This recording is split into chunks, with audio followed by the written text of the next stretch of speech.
Okay, this next session is all about missions, and mainly for missions that are associated with Australia. So we have presenters which are launching satellites on their own right, ones which are developing hardware for satellites, and others which are participating in the QB50 project as well. This is a showcase, so we each have very little time, and we're just really going to flash up what we're doing to give you a feel for what's happening within Australia. I'm leading off, so I'll try and lead by example by keeping to time, and I'll cut myself off if I go over time. I want to see that. Yeah. Okay, start me rolling. Right. So, in this context, I am the project manager for University of New South Wales QB50 CubeSat. It's a 2.5-ish new CubeSat named EC0. EC0 was not workshopped. It's one of those typical engineering names which stands for Educational CubeSat 0. I will give you the briefest of overviews about what this entails.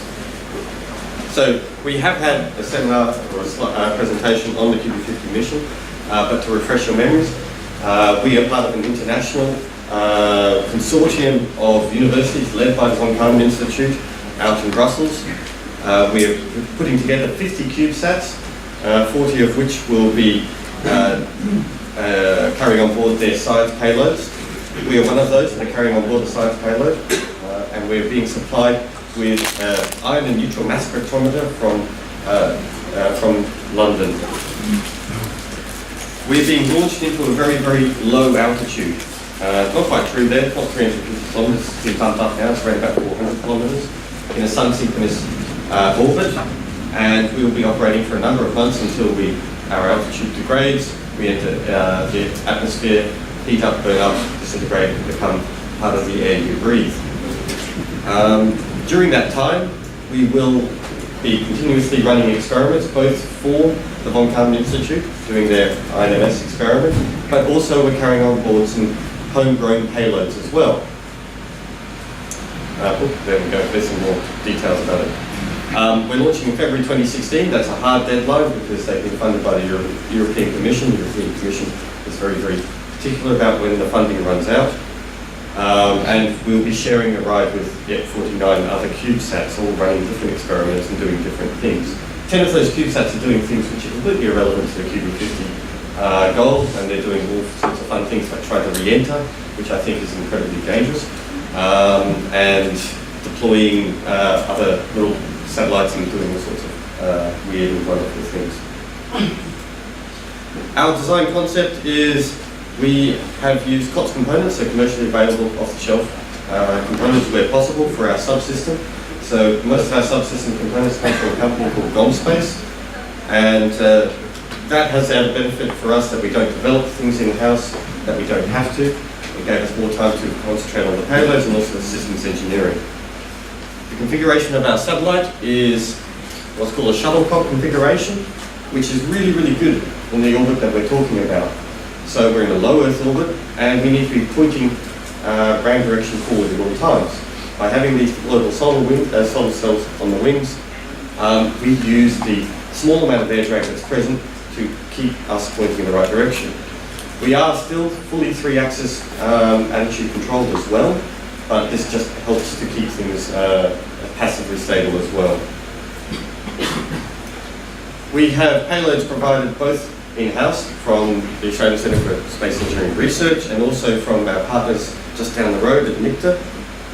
NICTA has developed an operating board, or a computer board, which is naturally robust and fault tolerant, which is fantastic because we're up in a radiation environment and faults happen. And investigating this is one of the good aspects of CubeSats. We get to test this technology and see if we can do things cheaper and easier in the future. Through AXA, we're running 2 more payload boards. We've got a GPS receiver, which has been developed in-house. It's been subject to many, many years of development. And we've also got an FPGA board, which is also developed in-house and executes fault-tolerant operations in space without any type of radiation hardening. Oh, I preempt myself yet again. So there's pictures of the various boards. and some of the specifications. So we've got Namuru, which is doing Cell 4-bit, which is a single board computer doing the Cell 4 operating system or microkernel. We have Rush, which is an FPGA board, and we also got another experiment on board, which is not an electronics board. We're flying a 3D printed thermoplastic structure. So we're testing out rapid manufacturing techniques, taking advantage of that disruptive technology in this market to demonstrate that it's possible to do this. Good thing about that is that we get to do very, very complex structures which have got optimized load paths, reduced part count, and so on. So there's all sorts of added benefit. The outcomes, there's all sorts of experimental outcomes. We're a university, we're generating research here. We're also raising technology readiness levels for components. Right, 2 minutes ago. So that is one of the primary points of this for us, is we're getting our hands dirty building CubeSats, which is no mean feat in its own right. These are fully capable satellites, which have got all the subsystems of a normal larger satellite, compressed down into a tiny little form factor. So we've got all of the systems engineering problems of a large satellite in terms of interfaces and control of specifications and requirements. But we can get hands-on, it's a bit cheap to work with. Okay, what else do I have? That's it. So that is what we're doing. So that is our showcase. We're running some experiments. We're part of the QB50 network. We're flying it for February and operating for about 6 months until we burn the thing up. Any questions? I have about a minute. Yes? How did you originally get involved with the QB50 project? Okay, it happened about 3 months before I joined the team. So, How come to that? I ran into a guy from Mullard. Louder to the audience. I ran into a bloke from Mullard who was organising it. I can't remember his name now. 89. yeah. No, it wasn't him. But yeah, it was coincidence. It just came along as I thought. They did put out a call. It went out internationally. There was some expression of interest. I think one of the main initiators for this was that we got internal support. So the money was made available for us to do this. The university had a certain amount of vision to make this happen. So it enabled us to do it. Okay, no more time for questions. I'm cutting myself off. And bring up the next presenter. How are we with this?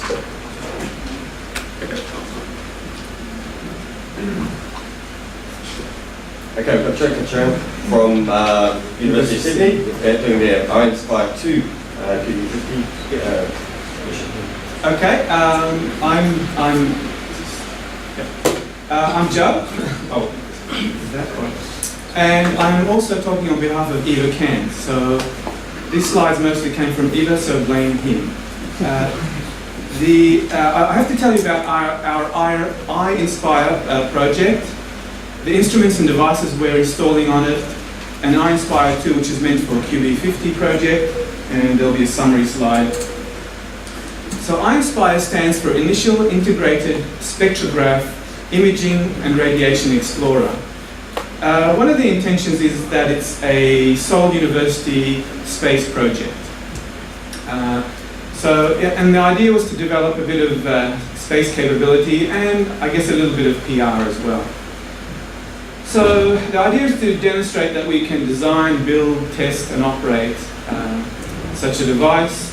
Moreover, we've got a novel spectrometer, a little optical emission detection spectrometer for space observations or Earth observations. We've got radiation detector, and I'll show you these in a moment, for space weather and other things. We also wanted to test the spectrometer for things like the effects of Cherenkov radiation and optical fibers that it has. So that sort of background test is also on the cards.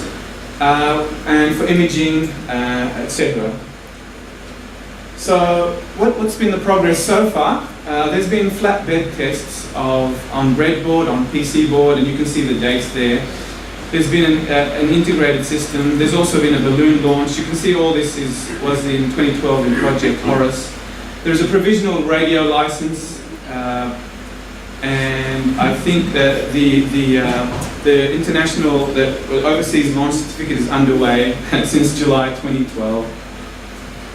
Okay, so here are some photos of some of the guys working there on the on Iron-Spire. That's the balloon launch.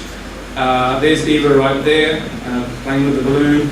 And this is the little canister which the whole thing went in, and you can see Sergio and Chris there installing into the canister. Anyway, so Iron-Spire 1, I guess, is intended to test the payloads on Iron-Spire 1 have a small spectrometer and called nanospec. They've got a radiation counter and an imaging camera. So that's the payload. Beyond Iron-Spire, which I'll tell you about as well, we intend to test a small plasma thruster that we've also developed for the propulsion of the satellite, and a plasma wave receiver linked to space weather phenomena. So here's the nanospec. You can see it's just smaller than the size of your palm. It has reasonable resolution. That's an off-the-shelf camera. Probably no better than a webcam. That's the radiation detector, all developed in-house. There's the optical fibers coming out of the nanospec. They just point every which way because Iron-Spire 1 has no propulsion, so it's just going to tumble. And so they'll point in all directions and hopefully get data, spectroscopic data from Earth. So there's some specifications of the spectrometer. You can see it's in the visible range. It has very reasonable resolution. It can look at the Earth for about at an area of 40 square kilometers, and it's quite cheap to develop. There's the Geiger counter. You can see it next to a cesium-137 teaching radiation source. You can see some of the pulses, very well defined pulses, easy for microcontroller to actually count. The thruster. I can't show you the thruster. I'm telling you about the thruster that I can't show you because it's been developed in conjunction with DSTO. It's a tiny thing like that. And it packs a little punch, quite a bit of punch for its size. I can show you its plume. So what you see there is plume. It's sitting on the table. So that indeed is what you see. And so it's a plasma thruster. It packs a little bit of a punch in order to be able to steer a satellite, maybe give it a bit more life in orbit. The patent patent application has been launched, still waiting for it to be approved. The plasma wave instruments to detect thermal Langmuir waves, if you're into plasma physics, to get electron density and temperature, and to be able to measure magnetic field. So this is very much Eva Cairns' domain where it's linked to space weather. Okay. So Iron-Spire 2, which is linked to the QB50 project, has passed a critical design review. It's a 2-unit spacecraft. It has the nanospec, plasma thruster, the radiation counter, and active controls like the magnet talkers and the wave experiment. That's it. This is just a summary slide in case this is being kind of stored somewhere online. Fantastic. I think we've got time for a question. No? Perfectly clear? Okay. Excellent. Right, thank you. All right. Our next speaker, Matt Tetlow from down in Adelaide, talking about his QB50 build as well, CubeSat. Yep. Excellent. Thanks, Barnaby. I here to talk about our QB50 contribution called CubeSat, and unlike the others, I kind of went in the opposite way, and I went down and found two things that were really of interest to me about the ADCS system, and I'm going to present them here. So this may kind of be a little bit out of context, but you know what the QB50 mission is about. We built, we didn't go to all COTS hardware. We developed our ADCS system, our POM system, our structure, and our secondary payload ourselves. And then the other stuff was off the shelf. So this is just two small aspects of one of the subsystems that we developed. So no time for an outline, I'm afraid. Just want to acknowledge Peter and Nick, two students who had a lot of major contribution towards this work. So CubeSat is part of the QB50 mission, as you mentioned, and the orbit is 380 kilometer near-sun synchronous. So I don't know how much people know about orbits in general, but They talk about a sun synchronous orbit, which means basically that the sun, your orbital plane changes as the sun moves around you, so you're always at the same angle relative to the sun. But then you can either be, supposing that's the sun, and here's the Earth, you can either go around this way, so that you go light, dark, light, dark, light, dark, or you can go around this way, where you're always in the sun is always shining on one side.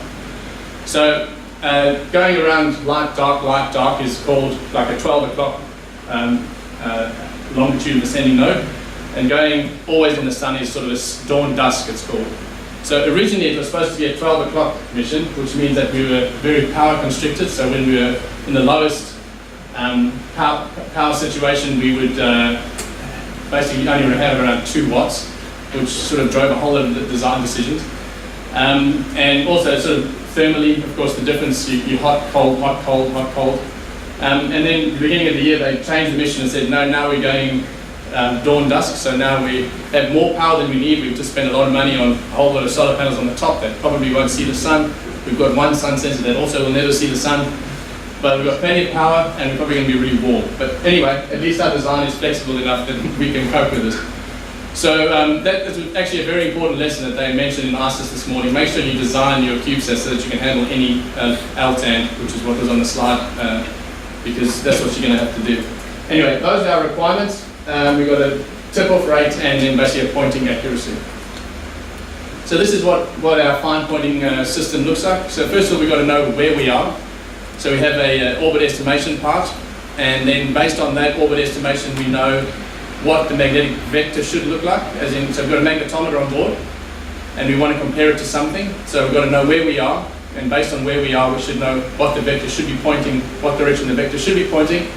And then we can measure the difference and then see which direction we're actually pointing. But if you've got just a magnetometer, you only have 2 of the required pointing directions, because of course you could roll around the magnetic vector and not know. So you have to have another piece of information. So you have a sun sensor, which then tells you that's the sun. So now all of a sudden you've got 4 pieces of information and you need 3. So now you've got to kind of combine them somehow to make them into something useful. So you use a Kalman filter. And there are a number of different, there's a Kalman filter, an extended Kalman filter, and an uncentered Kalman filter, which is the one we're using. And they're just different, just sort of handle different amounts of nonlinearity in the system, basically.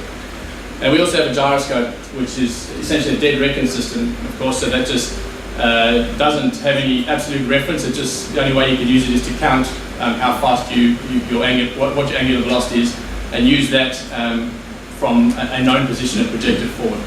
So we basically got those 3 sets of sensors, and we've got our orbit estimation. And then based on that, we have essentially can work out what our pointing error is. Then we use our PID pointing controller. We have 3 magnet talkers and 1 reaction wheel, pitch reaction wheel, to adjust the altitude. So I'm just going to discuss the part at the top first, which is the orbit estimation.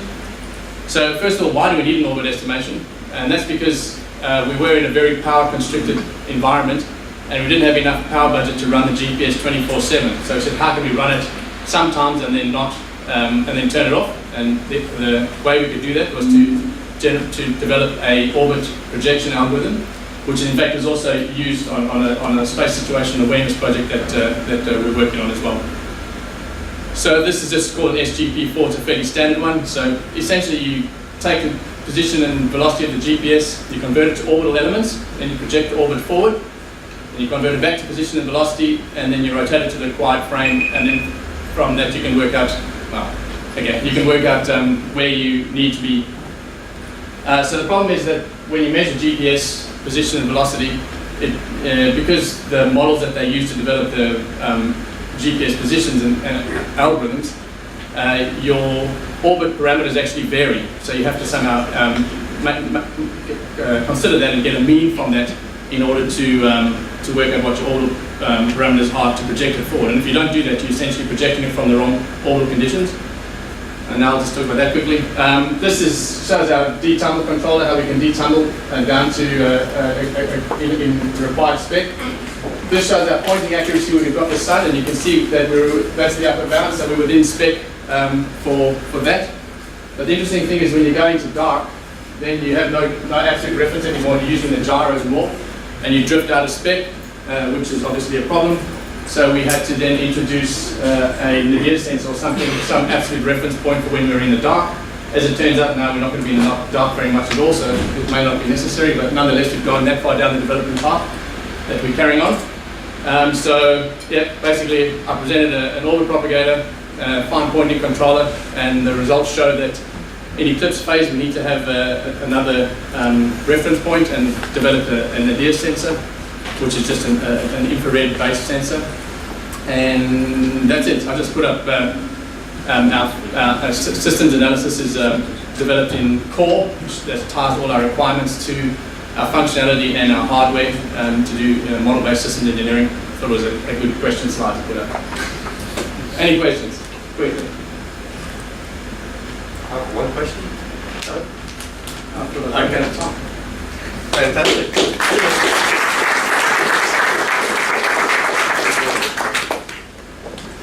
Okay. Our next presenter is Anthony Horton from the Australian Astronomical Observatory, AAO, talking about Australian space science. So this is ultra-faint astronomy imaging from space. Very good. Hello there. So yes, I'm here to give a very brief introduction to the Australian Space Eye project. Artist impression. This is a proposed astronomical space telescope based on a 6-unit Cubesat platform. The aims of the project, starting with the most general, is to demonstrate Australian capability to execute a Cubesat mission from end to end. Specifically, we want to develop the capabilities that are required for astronomical research Cubesat missions, specifically here talking about high exposure pointing. When we develop these capabilities, we want to use them to prove the high performance you can achieve for low surface brightness imaging with a small telescope like this. And with those capabilities, we then want to do some astronomy. Now, I don't have time to explain what this means, but we tend to do a measurement of the extragalactic background light anisotropies. Trust me, that's interesting stuff. Using science and nature over the last few years. And we want to also image low surface brightness structures on the outskirts of nearby galaxies. This is the sort of debris and leftovers from galaxy mergers and formation. So the project, we hope to have funded partly through an ARC LEAF grant that we're applying for this year. And we is the Australian Space Eye Consortium, a good representation of Australian universities. There's 8 up there with rough locations. And also we're partnered with Cal Poly, home of CubeSats, and the spin-off company TIVAC. So this is side for our telescope. And as I said before, it's based on a 6-unit Cubesat platform. We needed this room to fit a telescope inside. And this is based on the TIVAC Endeavour platform, which is a highly integrated spacecraft bus, which will include all the standard spacecraft functions. And so in addition to that, we have the payload, which is a low surface brightness optimized astronomical telescope, so a tracking telescope, 90mm aperture, about a half-meter focal length, and that is illuminating an image sensor.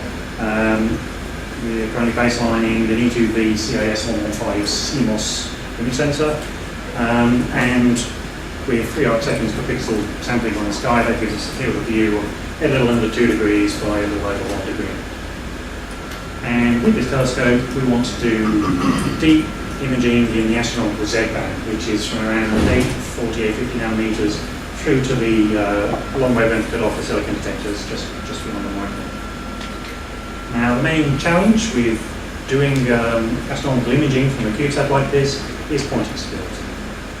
So in order to overcome the intrinsic noise of your instrument, when you've got such a faint targets, especially when you have such a small telescope, you need to use long exposure times, or what are hundreds of seconds. and you need to maintain the acoustic stability for the duration of that exposure of the order of an arcsecond or so. In this case, we're looking at 3 arcsecond pixels. So this is something that you can't just do with off-the-shelf components right now, but what we plan to do is to follow an approach developed for the Cubesat, which is another astronomical CubeSat mission that MIT and Vega Labs have been working on. And the approach is basically to start with low jitter reaction wheels.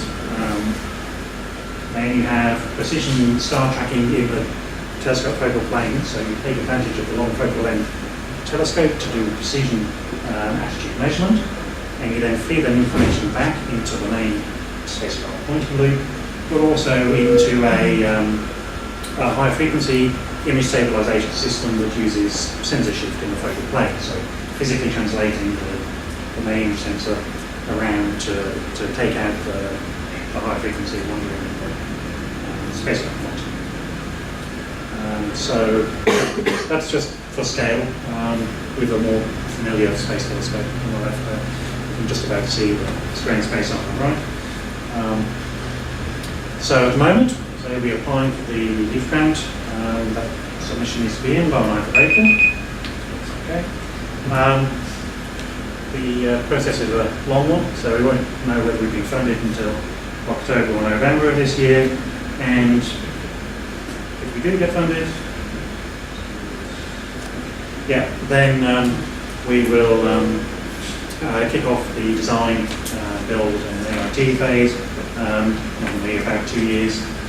So we'll hope to have it complete by 2017 and look to launch in around 2018. For a nominal 2-year mission. We basically keep going as long as we can, imaging small selection of target fields to get as much sensitivity as we can, particularly exposure time, as long as the CubeSat lasts. Okay, so that's it. Any questions? Thank you.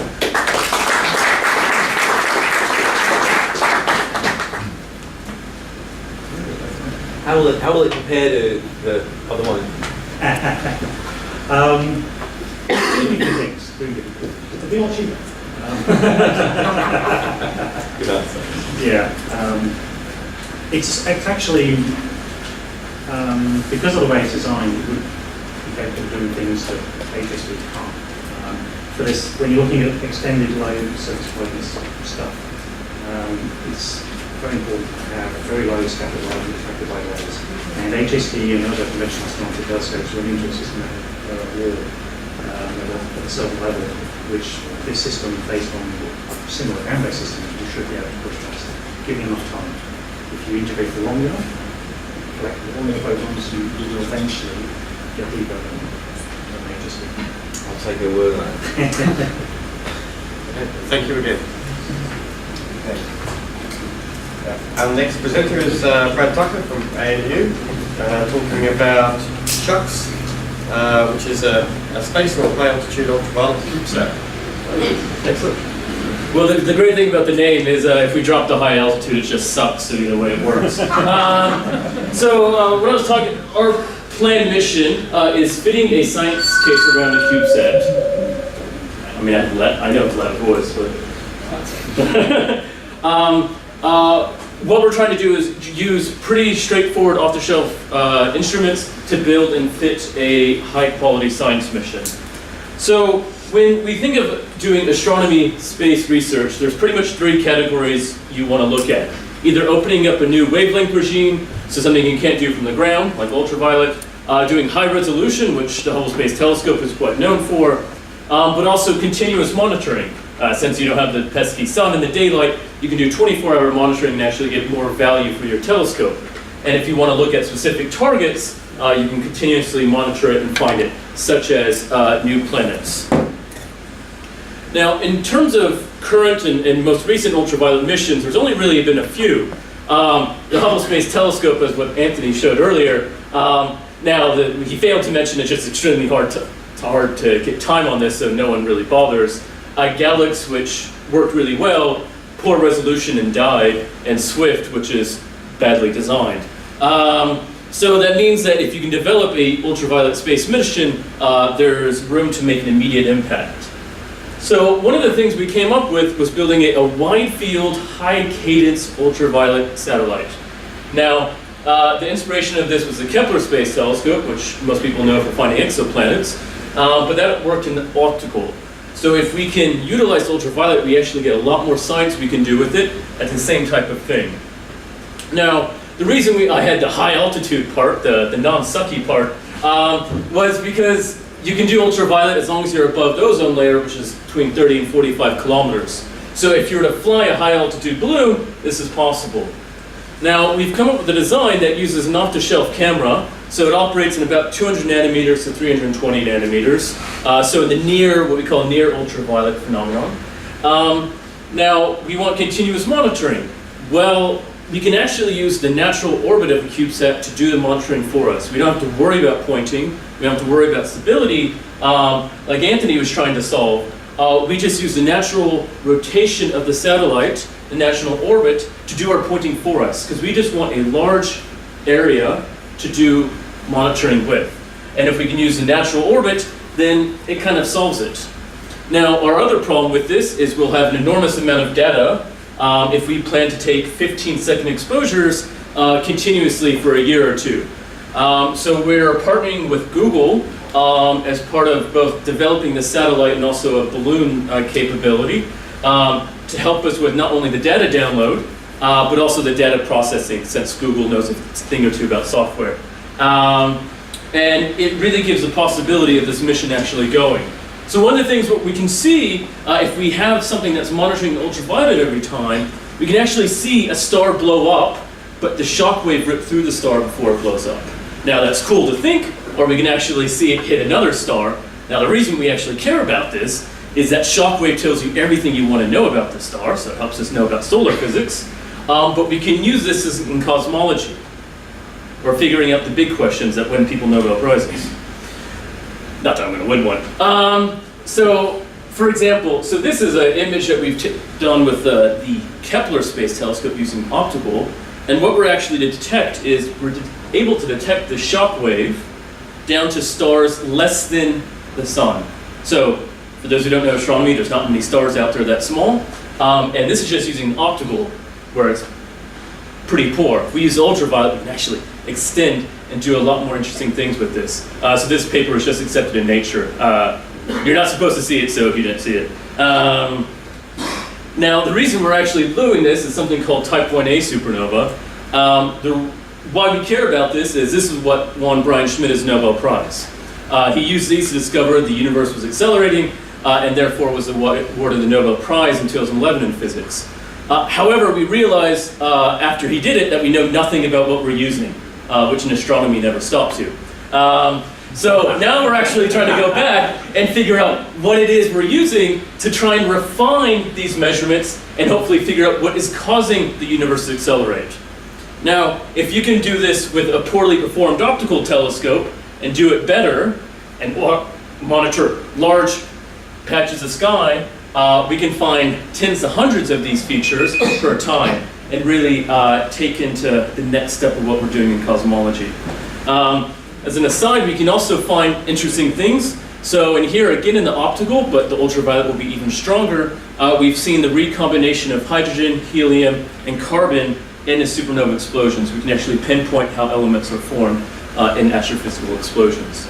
And in astronomy, we always throw up the mysterious factor. There's a bunch of things you can do with this, including probing and defining new planets around other stars, but finding them by detecting their atmospheres and therefore what is actually going on in that planet. So instead of worrying, are there aliens there, we can just know, no, there's no aliens there. Aliens give you funding, so I have to include that. I'll end there. Thanks.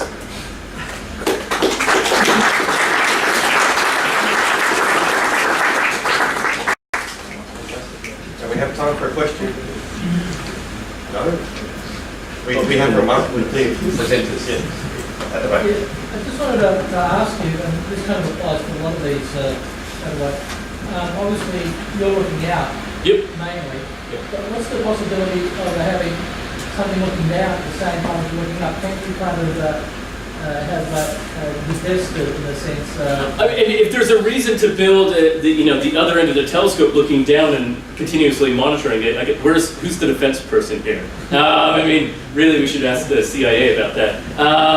I don't know what kind of science or interest there is. I don't see why you couldn't build kind of a polar telescope essentially.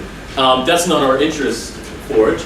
With the balloons, it's purely to fill out, if you have a high altitude balloon flying, you're actually, the satellite or the platform is that other end. If you're flying something, and in this case Google wants to fly a few things, you can have a telescope pointing down in this case, or up in this case, to do the kind of complementary science. Yeah, well, I'm just talking about the idea maybe of piggybacking something to make the costs work if it's possible. But obviously, as you're moving around, tracking something. Yeah, you're tracking down, exactly. Obviously, it becomes difficult but if you could actually find a way of having independent. Right. I don't know if anybody- Yeah, I mean, it's a good idea.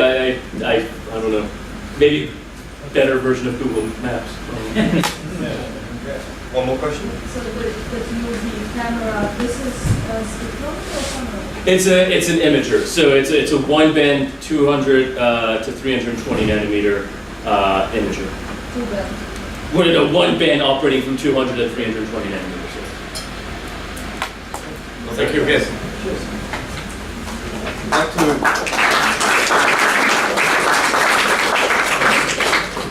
introduce our next speaker, Stuart McAndrew, talking about OzCube 1, which is a slightly different format. We're talking about Pocket Cube format now, rather than CubeSat, which I'll do a bit of demonstration. We'll look at side by side.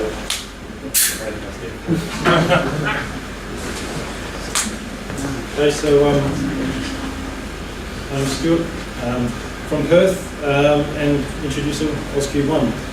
It's the first time I've talked about OzCube 1 in public, so I was going to call this the 7.5 minutes of terror, but apparently someone's going to use that analogy already. So it's a 1-unit pocket cube made in Australia. It's a solo project at the moment. It's an Earth observation satellite, so it's going to take photos of the Earth.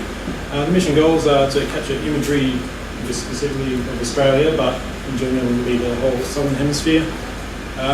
And it'll downlink those images to radio amateurs and other interested individuals.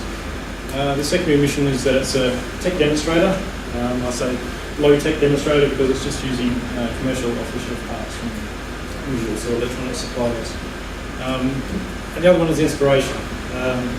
There's only a few universities and organisations in Australia that have built a satellite. I'm sort of saying, well, it doesn't have to be university, it could be a high school, it could be a person. So what's a pocket cube? So that's a pocket cube. Everyone's heard of CubeSats. So a single unit pocket cube is 5 by 5 by 5 centimetres. So that's 1/8 the volume of a CubeSat. It was a concept created by Professor Twiggs in 2009, and it was designed as a way to make space more accessible, and by accessible I mean cheaper and achievable in a shorter time frame. So the cost of getting things into orbit is usually per kilo, so something 1/8 the size should hopefully be cheaper. As Chantal from Gauss team said earlier, the first pocket cubes were sent into orbit in November 2013. They were actually a tertiary payload, so they're actually on board the UNISAT 5 spacecraft. And out of those 4 that were deployed, one of them is actually still working today, and they call it $50 sat. So the total cost of that satellite was probably more like $250. But to have something working for over 12 months in space for that kind of money is amazing. So OzCube 1 is your typical small satellite subsystems, solar power generation, electrical power system, command data handling, comms, the usual kind of things. It was all built into the EQ60 form factor, which is actually a community design specification for the electrical and mechanical subsystems. So when I first started the build, I couldn't get my hand on any triple junction cells. No one here in Australia makes them apart from unis for research. So I actually found some small cells from a company called Ipsys. So they, pack quite easily into the side of the pocket cube. So I just would use them for part of my testing. The Ixus cells were actually used by one of the first pocket cubes to run, so they do have some kind of space heritage. I was going to use the Spectral Lab task cells, the small triangular cells that you see on all the mini CubeSats, but apparently they're out of stock. So I'm going to be using these ones. These are actually new to market. I guess it's a company that was started fairly recently.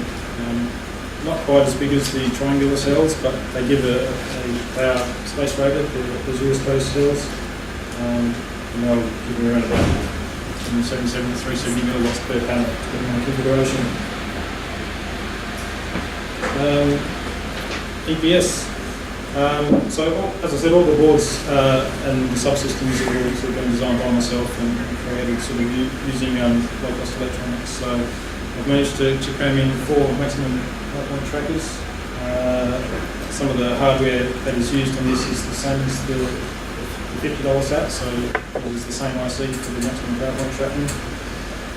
This is a single IC for battery charge control and the various power rails. I've tried to make it so that it has a very low component count because the size of the satellite is so small. I've managed to incorporate a micro USB for ground power for integration and testing. And most importantly is the hole in the middle. Command and data handling is using sort of hobby components. So for my testing, I've just made an adapter board, and that just uses a little Arduino Pro Mini microcontroller, and that's going to give me all the functions I need to be able to test for the major systems. I'll have a micro SD card for the storage of the images, a magnetometer, possibly a 9-axis IMU, but the accelerometer functions aren't going to be as necessary for me. The magnetometer is quite an important thing. Communications. This actually was built as a bit of a project for the one of the Hackaday Prize. There's a website in America called Hackaday, and they had a prize last year which was actually going to send someone to space. But it's based on a transceiver module that's relatively low cost. It's only about $11 radio, and it's going to transmit on a variety of modulations to be able to let people receive it. So 1 watt transmitter, which is huge for such a small spacecraft. So I'm just going to have to manage my power carefully. And the reception of the images is going to hopefully buy a USB TV tuner dongle and a basic sort of tape measure antenna. Attitude control. I don't have room in there for a lot of processing power, so it's just going to use passive magnetic stabilization. So literally you just rolls around the Earth using a passive magnet. May include damping rods to stop rotation in the other axes, but I should be able to get away with just the one magnet. The main payload is an off-the-shelf camera, which is similar to the one that was presented previously. It's a 2 megapixel camera. I've sort of estimated it's going to have about 33 meters per pixel. At 300 kilometer altitude, obviously, the lower you go, the better the resolution. But because it's low power, I can't stream HD videos here. So it's just going to be taking those images, splitting into really small chunks, and downloading them via the radio. And so there's a picture of the stack as it is now. Hopefully by the end of this year, I'll have the prototype done, possibly crowdfunded launch, and thanks to the various people who I've talked with over the internet, it's a new form factor, so there's not many people to talk to, so I've used the internet for its method. Thank you.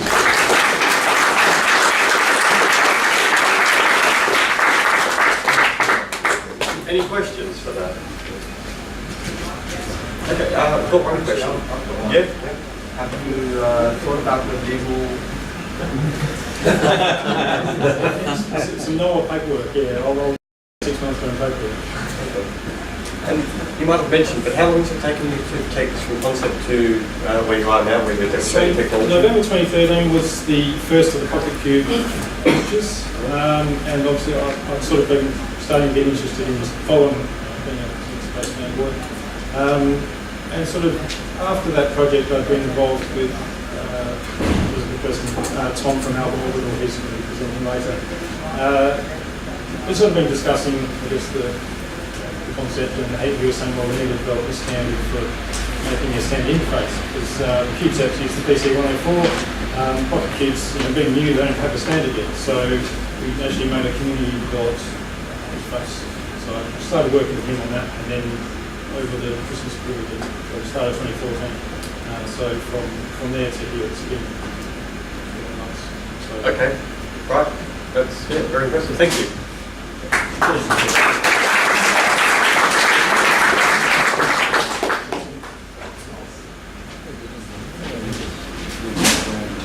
Right. Also, talking about pocket cube related things, we've got Solange talking about cube right. Thank you.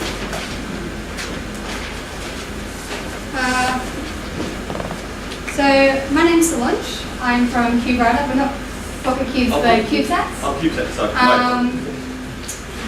We're probably the youngest company here today. So this is our official hello, and hopefully you welcome us into the industry. I don't need to explain the difficulties of getting into the industry to you guys. You know that too well already. The fact that you need generous amounts of money and highly technical know-how to even be involved in the industry, which is obviously inherent in the nature of the industry with the cost and risks invoked with each of the missions. But we do believe that this is a limiting factor for the industry's growth and also the potential public involvement and interest in the industry. At CubeRider, we think this is extremely detrimental with many possible perspectives and innovations never heard of because people feel like they can't participate and be involved. We're combating this with a very straightforward and simple approach. That would be ride sharing. This isn't a new idea. This is actually how we afford most forms of public transport now, including buses, trains and airplanes. So we're actually taking that to the next step, and this is actually how the public's going to be able to afford space from now on as well. When I say payloads, I'll just clarify because people have been talking about ride sharing on the launch vehicle side of things. I'm talking about ride sharing within the satellite itself. So what does CubeRider actually do? Well, we provide a satellite platform on which people can share the hardware and software space available on board. We take care of most of the technical aspects, the testing and the organisation of launch, meaning that riders can just focus on their payload of choice and speciality. This obviously reduces risks and costs as the resources needed to go to space and get your product into space are minimised, meaning that low Earth orbit is becoming more within the realms of reach for a much broader demographic. Obviously from our name and why we're speaking here today, we use the standard Cubesat model as our platform. We want to reduce risk for all the riders involved because it's probably their first venture into space. So we're using this well-used, well-understood, well-tested model, and we're coupling that with off-the-shelf components that have space heritage.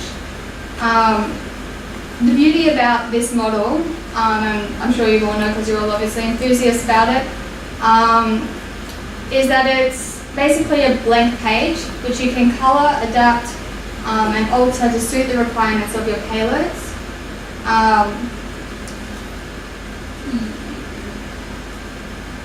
So besides space-proven technology, we are making small innovations along the way. One of those innovations which I can tell you about is that we're launching the first Raspberry Pi on a CubeSat. On the Raspberry Pi you'll be able to run your code from space. And we're actually working with the creators of Raspberry Pi and Microsoft to provide a familiar, simple and fun platform from which you can run your software. In terms of the launch and orbit, we're being more flexible in these early stages with allowing flexibility towards the requirements and timelines that the main payloads require. Regardless, we'll use obviously a launch vehicle with a good flight record, obviously because we're reducing risks everywhere we can. So what are we doing now? This sounds all up in the air. It's not quite that bad. We're actually in the midst of finalising contracts with UTS to develop and launch their first CubeSat missions.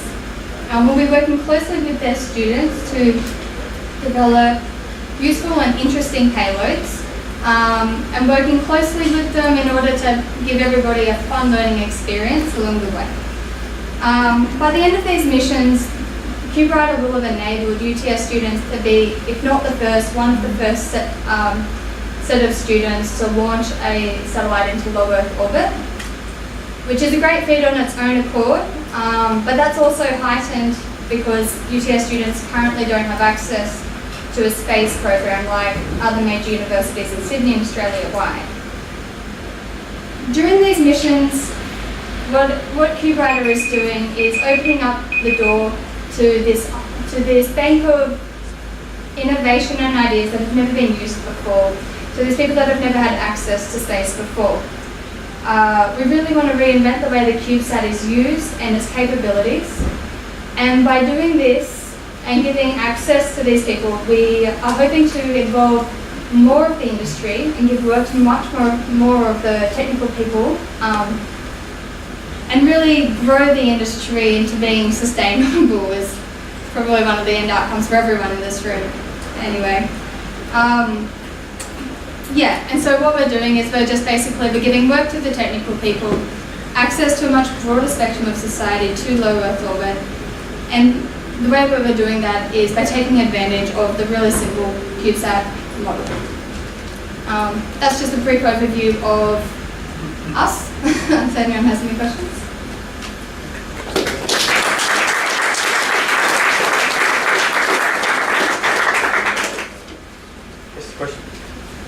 Will the Raspberry Pi actually be used to control the CubeSat, or is that just going to be... It'll be a secondary payload. So, yeah, it won't be the main boss of the satellite. It'll be something that people can communicate with. Yeah. Okay, fantastic. Right. Continuing on the theme, actually, I'll get this one right, of commercial access to space, which is enabling commercial access to space via CubeSats. I've got Tim Parsons here talking about the Delta V CubeSat program. Hi, right. Hello. So, just a couple of quick comments. Just an amazing series of presentations we've just had. I would like you to look at a lot of the technical IP that we've just seen in the last few presentations and think, what are the commercial applications for some of that? And then I'd really like to have a think about the presentation you just heard from Solange, as really that is the future of the industry. Young, entrepreneurial company taking on the market, putting out a hypothesis about where the customers are, where they make great value. And we all need to be exposed much more to that environment, which the digital industry is saturated in. So we've got to get with the program in space. So I'm going to take you through a few slides that some of you have seen before. I noticed a lot of fresh faces in the audience since this morning, so I'm going to take you through a few of those slides. So Delta V, we believe that the space industry is broken and it's not working for most of the players in the industry. On the left-hand side there, the traditional space companies are not seeing anything like the growth rates you would need to sustain an interesting and exciting workforce with. We're not seeing things happen very quickly. We're seeing incredibly high price points, very complex missions. It looks a lot like mainframe computers circa 1970, whereby the industry was a little bit stuck and ripe for disruption. In the middle, entrepreneurs, they look at that industry, they see how many hundreds of millions of dollars you need to get involved, and they go, God, this is a disaster. How am I ever going to even get traction in this industry? And as Solange said, you feel like there's no point, it's too hard. And of course, the general public see it as this exotic, space nuts, you're like Star Trek, woohoo, kind of crazy thing. And they have no real way to relate it to the fact that every clock that they use, every ATM statement they get out of a bank comes from GPS timing spacecraft, that the weather forecast that they get at night, or that cyclone warning they've got has come from spacecraft, or that the water management and land management programs and ocean management are coming from remote sensing data. People don't hear all those words, they just hear, that's science fiction. So we need to change that as an industry, otherwise it will stay broken. If we compare it to the tech industry, as I said this morning, you had in the 1970s, you had a similar environment to this one in the homebrew computer club. where they had little components, little projects, this, that, and the other, things like hard drives, the early mouse, CPUs and capacitors and the first printed circuit boards. People were sharing those around, and what came out of that? The world's most valuable company that has the biggest bank account right now, $250 billion plus. So I think we need to take a leaf from the book of this industry, which we have a lot of the DNA from, and certainly the new generation of engineers see it as just like air and water. They're natives to this stuff. So we've got to learn that in the industry. Otherwise, they want to keep old folks like us around. You know, speaking of those of us who are over 40 in this room. The thing that we need to do is seize hold of small satellites, which is very much why this workshop is here, for all the reasons that we were talking about. Low barriers to entry, rapid innovation, fail fast, actually, and making that a positive, not a, oh my God, the career's over, and driving that Moore's law effect where every few years we're doubling in capability, lowering the cost, doubling the performance, maybe even every 12 months. This is the analogy. So you can find this is actually a Nat Geo diagram. You can find it online. The analogy is on the left-hand side we have the mainframe computer, and on the right-hand side we have the personal computer, even the mobile phone sitting in your pocket, which packs probably 100 to 1,000 times more processing power than the state-of-the-art IBM system, whatever, from like 1980. So I think we've got to see that as things evolve, you may scoff at, oh, well, this is just a little toys. They can't really deliver the kind of processing power that we get from a mainstream GPS satellite. And I'm calling bullshit on that, okay? The history is against that argument.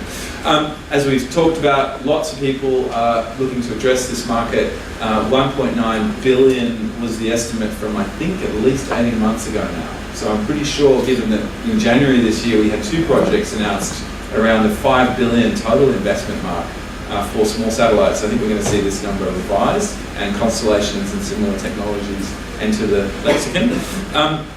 And of course we talked a little about the fact that it's private money.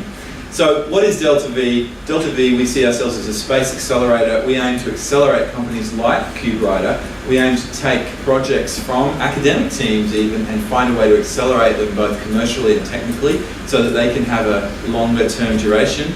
We are a space missions and data company, as in we execute missions. We're a space accelerator programmer. We want to be like Y Combinator, where we introduce you to mentors, investors, and an ecosystem. We have a space mission platform. Our idea is a regular space mission to low Earth orbit. It's a 6U commercial scale mission platform. We want to return data and value to Earth. We want to have multiple payloads, very much like CubeRider on a larger scale. And by doing that, we want to prove to major commercial customers that actually they should take us to build their whole spacecraft and constellations of spacecraft. And as an accelerator, we would also want to work with people like CubeRider, like Matt from Launchbox, like others, and do a consortium where we can share customer projects, share expertise and knowledge to fly. Our model is, as you said, is a platform approach to lowering costs. We have a standard set of specifications. We have a standardized CubeSat. We do off-the-shelf launch with somebody like NanoRacks, who we have a high confidence in terms of their ability to deliver the mission, and we return the data to orbit. We try and do this often. Barnaby is sorry is an initial kind of sketch of our core board where we have AOCS, we have reaction wheels, we have all these other elements that we'll need as a platform, as a service effectively to the payloads that will be in the vehicle, and we'll try and define these as best we can. Here's our roadmap. We've completed an initial design workshop. We're going to start doing full assembly in the next few months, and we aim to do a first launch early 2016. A lot of people talking about launching in 2016. It's shaping up as the launch window for Australian CubeSats, which is so exciting. And then we want to keep going. Also, we don't want to compete with anybody, we want to collaborate with everybody. So we see that we're opening up certain market segments, and we're trying to drive a company that's got a $50 million plus valuation. So we're going to try and quickly validate our technology and our business approach so that we can then take on global projects. Along the way, we hope to spin off and involve lots of other companies and groups, and at the same time shift towards the sustainable industry. You're coming to get me. Thank you very much, everybody.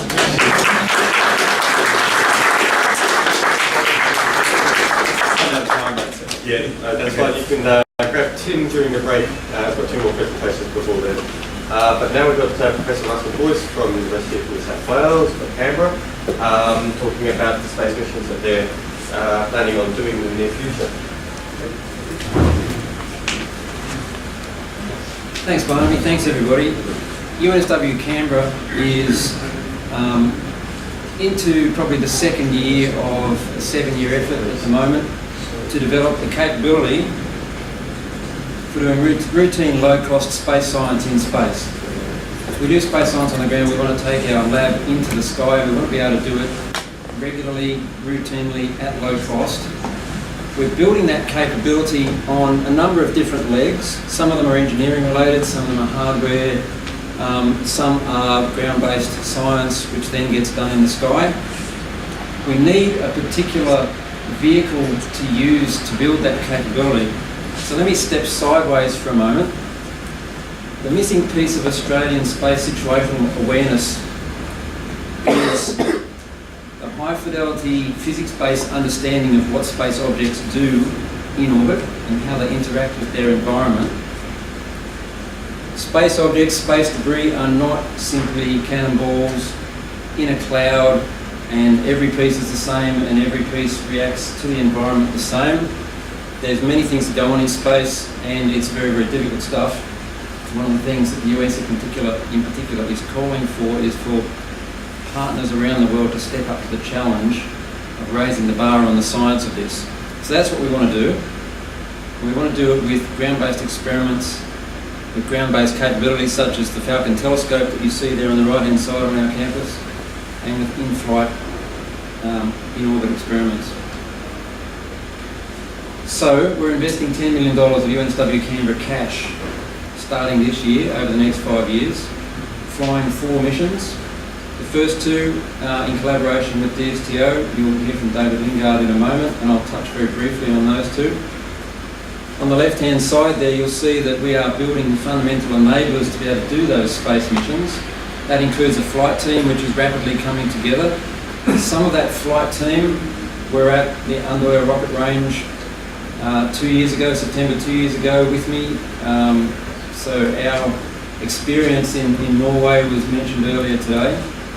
And perhaps I'll say, if you ever get the opportunity to go and do a space mission from Andøya rocket range, be prepared for the most amazingly professional group of people. The Norwegians are, and that rocket range are a class act. Hopefully you won't have the same experience at the launch that we had. And some of you have seen the video footage of that. So we're building a flight team, we're building various capabilities. I'll give you some snapshots of that in a moment. We're starting with 4 missions, and I'll work you through those in these last few slides. Some of the enablers include a ground station, the first part of that ground station, and it doesn't look like that inspirational image on the right-hand side, but in the next 2 or 3 weeks we should be able to start receiving data from satellites. That's going on a roof on our campus. We have 2 thermal vacuum chambers, we have a clean room, we have a nice laboratory in which to do some of the development work. We'll be doing FlatSat work, we've ordered our first FlatSat already. We're working in close cooperation with AOTC on Mount Stromlo, and we'll be making heavy use of their facilities as well. We have some pre-first missions, so we've signed an NDA with Planet Lab and are exploring with them what they are able to do with some of their subs. They can do drag-induced manoeuvres, and they are doing drag-induced manoeuvres, and we're working with them towards observing them with our telescope, predicting their orbits, and in return we receive data from them and we can push this space situational awareness capability further forward. At this stage it's just an NDA, there's nothing more concrete in terms of specific plans beyond that. Together with UNSW Kensington, with AXA, we've proposed an experiment on the Yari flight mission. Again, it's a space situational awareness, aerodynamics of satellites experiment. And we have flight number 1 with DSTO. It's a risk mitigation mission for the Buccaneer mission, which David will describe to you soon, and it's scheduled for launch late next year.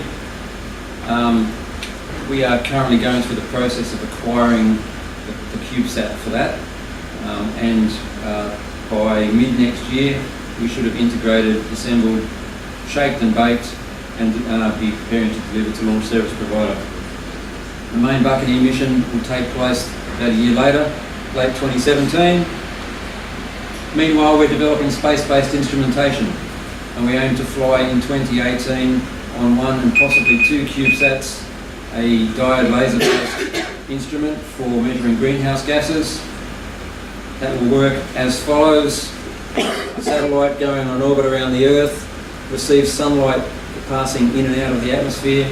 Mix some diode laser light with it. The heterodyning can enable you to understand the line of sight integrated content of the particular species you're interested in. And if you're clever, the way you build up this, you can eventually build up an understanding with tomographic approaches of the content of the atmosphere. And the fourth mission on our books at the moment, we're looking towards a formation of CubeSats.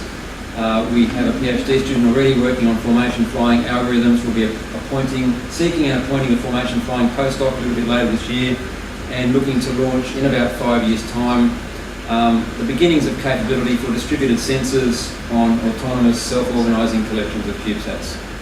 Thank you.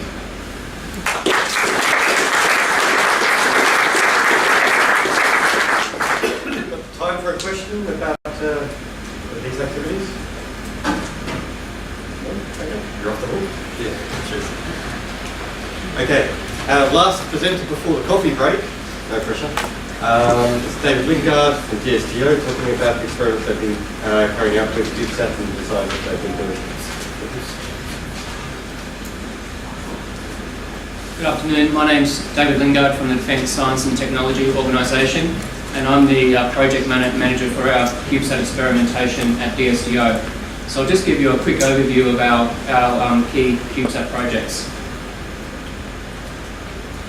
Our first project is called VIARI, and it's a collaboration across five countries, our main collaboration partners. So the Departments of Defence from the United States, United Kingdom, Canada and New Zealand. The main thing that we're going to be focusing on there is launching and utilising a formation of 3 CubeSats, and we're trying to do some neat experimentation with that formation. So I think the first goal will just be to maintain the formation initially, and if we can do some other neat experiments, that would be really good. So in terms of launch, we're going to have a risk mitigation first, a risk mitigation mission, which we're calling VIARI Point. So we'll launch that up to the space station in December 2015, and then hopefully it'll be deployed from the space station in January or February 2016. So VIARI Point is just a single CubeSat for risk mitigation, and SQUAD is our main mission where we're launching the formation of 3 CubeSats, and that's due for launch in June 2016. So in terms of the Australian Government and what we're contributing, we've been working in collaboration with ASA, and so we've contributed the Namaroo GPS, which has been developed here at ASA in collaboration with General Dynamics Corporation in New Zealand. So that has been integrated into the VIARI spacecraft, and it's a very neat system. So we can get differential GPS measurements from that system. We can do the differential GPS in post-processing and get down to centimetre level measurements of the geometry of the formation if we use the carrier phase information, which is really quite neat, and we hope to try that out. The other thing we can do is just use the VIARI CubeSats as targets, because we'll have the GPS information. So we have quite a few operational and developmental space situational awareness ground tracking systems in Australia, such as the EOS system on Mount Stromlo, and there's a C-band radar that's being installed over in Western Australia. So we'll be able to try and track the CubeSats with those systems and see how that correlates with the GPS tracks. And for example, I guess we'll be able to use the laser just to verify how well Namaroo is performing, but also get an idea of how well those space situational awareness systems are able to resolve the 3 CubeSats in the formation.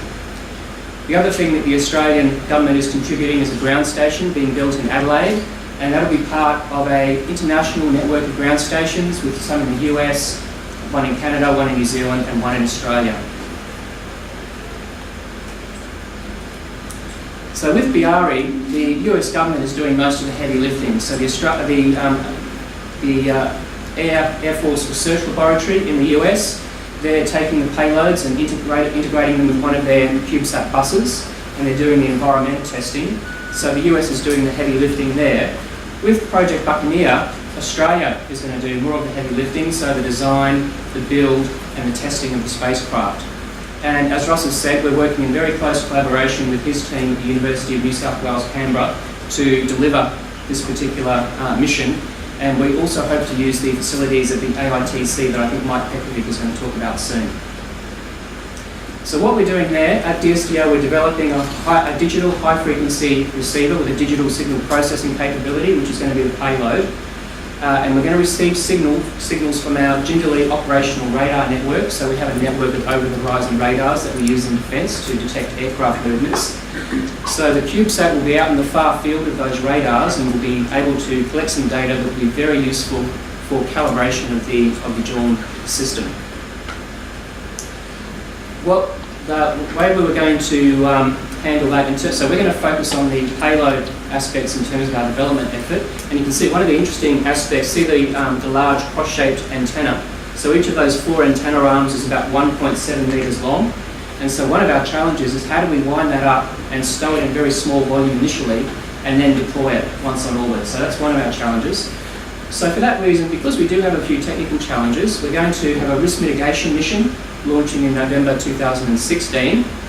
And hopefully that will go well, and we'll have our main mission launching in November 2017 where we try to achieve our scientific and operational goals.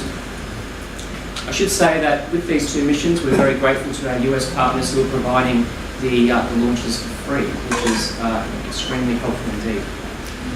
With the, you can see a cutout there showing the internals of the CubeSat. We're buying the CubeSat bus from a company in San Francisco called Pumpkin Incorporated. So we'll focus on the payload development, and then we'll integrate the payload with their bus and do the environmental testing ourselves. I'll just quickly mention another thing that is happening in defence at the moment. It's called the Responsive Space Capabilities Memorandum of Understanding. And basically it's all about doing R&D to get capabilities to warfighter quickly and cheaply. And so on the right-hand side, you can see all of the participants, including Australia, quite a few European nations there. With the timeline, you can see that December last year, so quite recently, all of the signatures were gathered for this Memorandum of Understanding. And we've been having some workshops to come up with some candidate project arrangements that might be of interest to different participants. So I attended one recently in Los Angeles.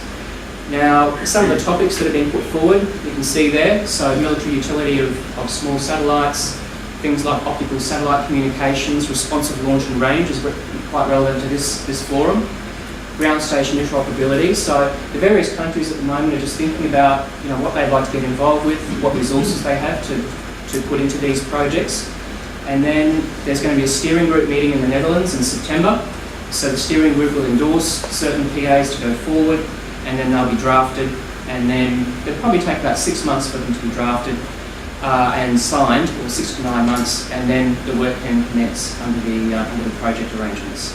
So I just thought I'd let you know. So I'm the point of contact for that MOU. Questions? Okay. Excellent. Thank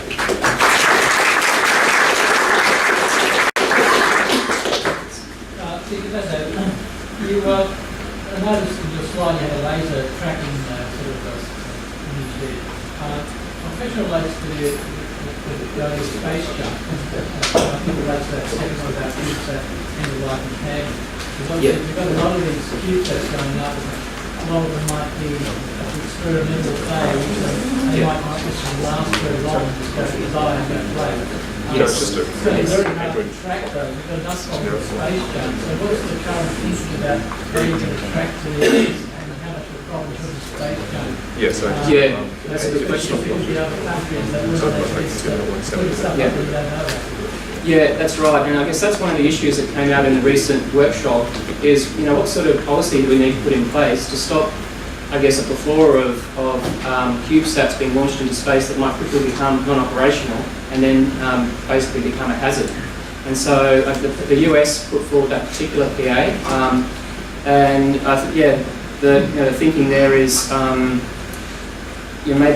maybe we need to make deorbit mechanisms mandatory, because I think one of the previous speakers this morning said that that's something that ESA is thinking about, making deorbit mechanisms mandatory, or the other option is to cap the altitude at which the CubeSats can operate. So I think the whole idea of that is just to start to talk through some of those policy aspects. You know, what do we need to put in place to stop these thousands of CubeSats that might launch in the next 10 years from becoming a hazard to operational systems? Thank you. Right, we have now reached the point where you can have another cup of coffee, some cupcakes. They're both available in here and out. In the for 15 minutes. And we'll play some fancy clips in the meantime.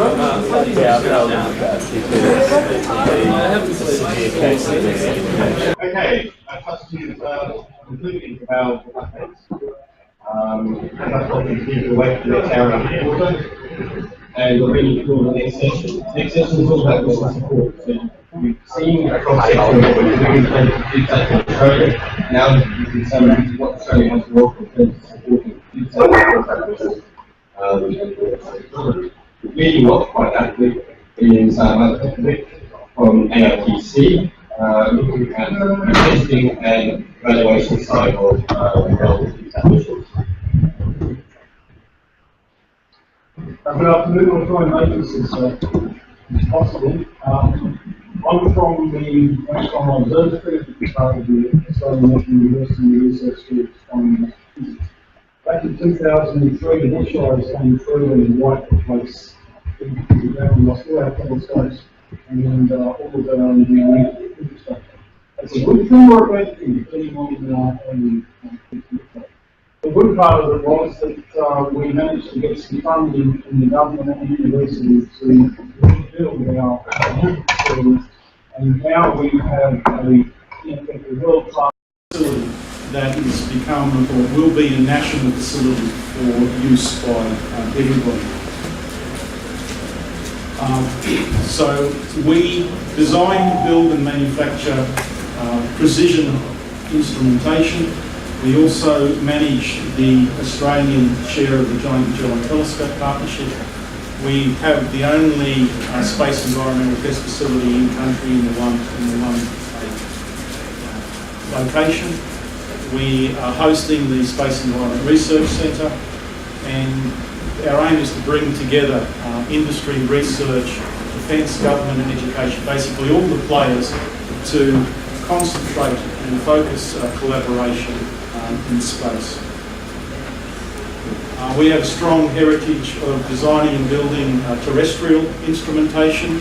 That's telescopes and instrumentation for telescopes. Over the last 10 years we've built a SkyMapper telescope up at Coonabarra Brain, a wide-field spectrograph for our 2.3 metre telescope.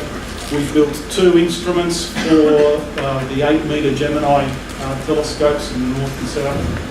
And they are 2.5-tonne instruments. One was an adaptive optics imager, and another one was an integral field spectrograph. We're also designing a first light instrument for the Giant Magellan Telescope, which is a combination integral field spectrograph and imager. We have extensive experience in the design, build, assembly, integration and test of both terrestrial instrumentation, and a number of us have experience in building space-based instruments as well.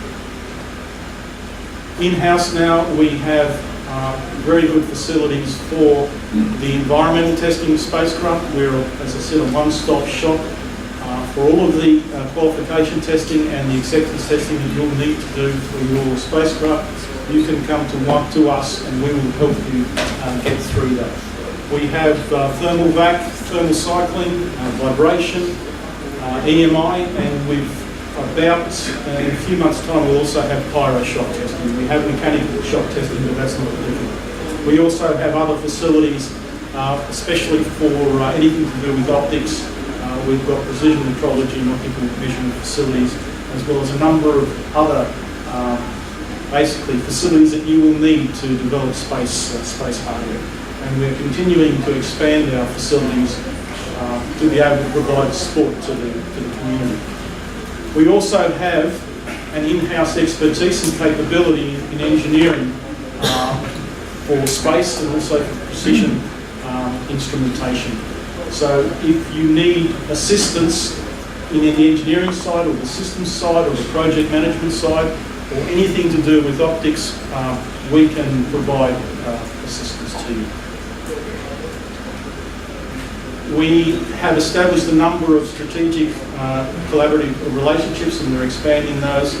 At the moment, a few that I've mentioned here, Cal Poly, we are working, started to work with them, and that opens up a whole range of possibilities. TIVAC, as has been mentioned, provider of highly integrated nano-satellite facilities, are very interested in working with us. Kyushu and also MIT will provide a number of advanced technologies that we can use.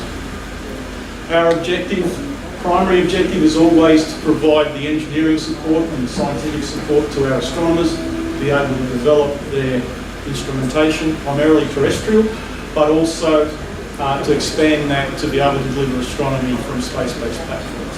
We are a national facility for the integration and test of spaceborne terrestrial equipment, and we make our facilities available to anybody working in this field on a cost recovery basis.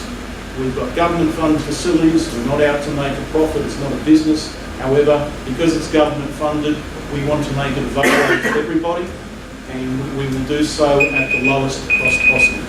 And I think that is it. If you need any further information, please talk to me or send an email to Naomi, who's overseas at the moment, couldn't be here, and I'm sure we can help you out. Thank you.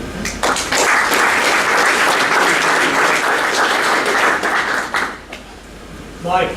G'day. How big is your thermal back chamber? What size of craft can you fit in there? I think we can fit a couple of CubeSats in there. It is. I'm sure you can get CubeSats in there. It's. I think the maximum we can fit at the moment, without any modification, is 1.5 by 1.5 by 2.4 meters. Right. Up to 500 kilos. So we can fit. It was designed to be able to fit a mini sat. Yeah. With extension, as you know, we've got that cylinder. We can extend that to take a payload that's 3 meters. Right.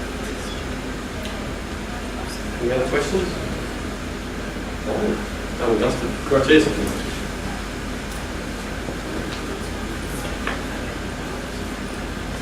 Okay. Now we've got Jason Held from Sabre Astronautics presenting next on mission support software we've been developed. You have 7 minutes to cover the exploits. Okay, well down and dirty, I guess. Hello, Jason Held. I'm the director of Sabre Astronautics, and we are reinventing mission operations, trying to modernize it for the 21st century. This is a program in R&D. It's been going around for about 4 years with us, and it's spawning off products and services that we think will be very useful and helpful to you guys.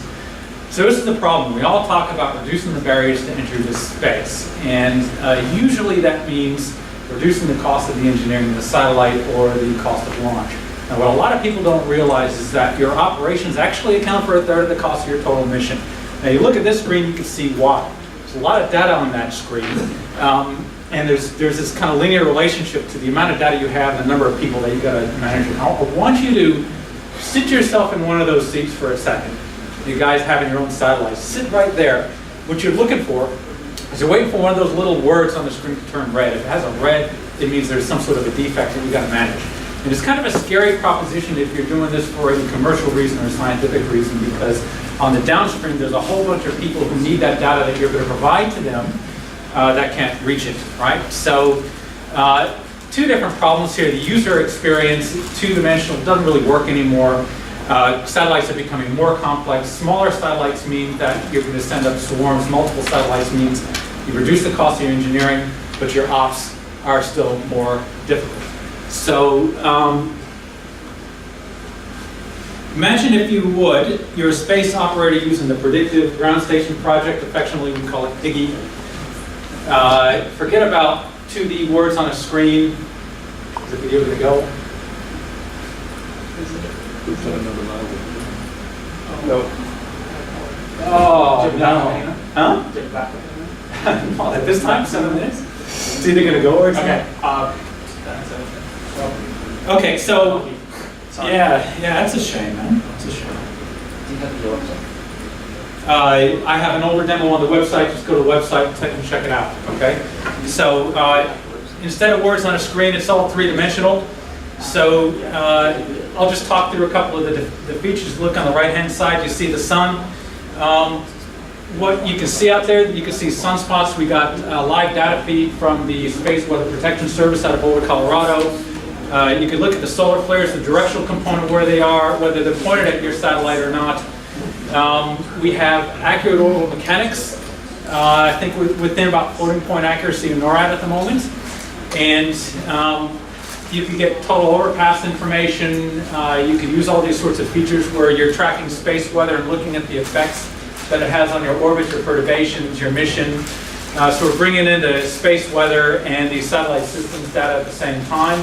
Full autonomous connectivity with your ground stations and your mission operations.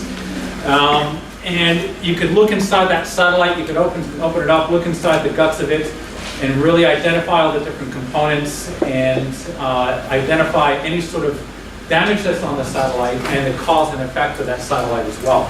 So what we're talking about is if you go back to this, and you're looking at a whole bunch of words on a screen, that means you've got a ratio of about 2 satellites, 2 spacecraft in this case, and about 20 people to control it.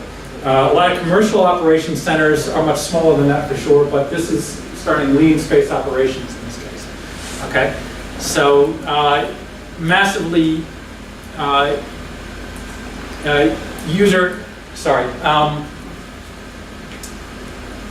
massively simple for the user to control your own satellite.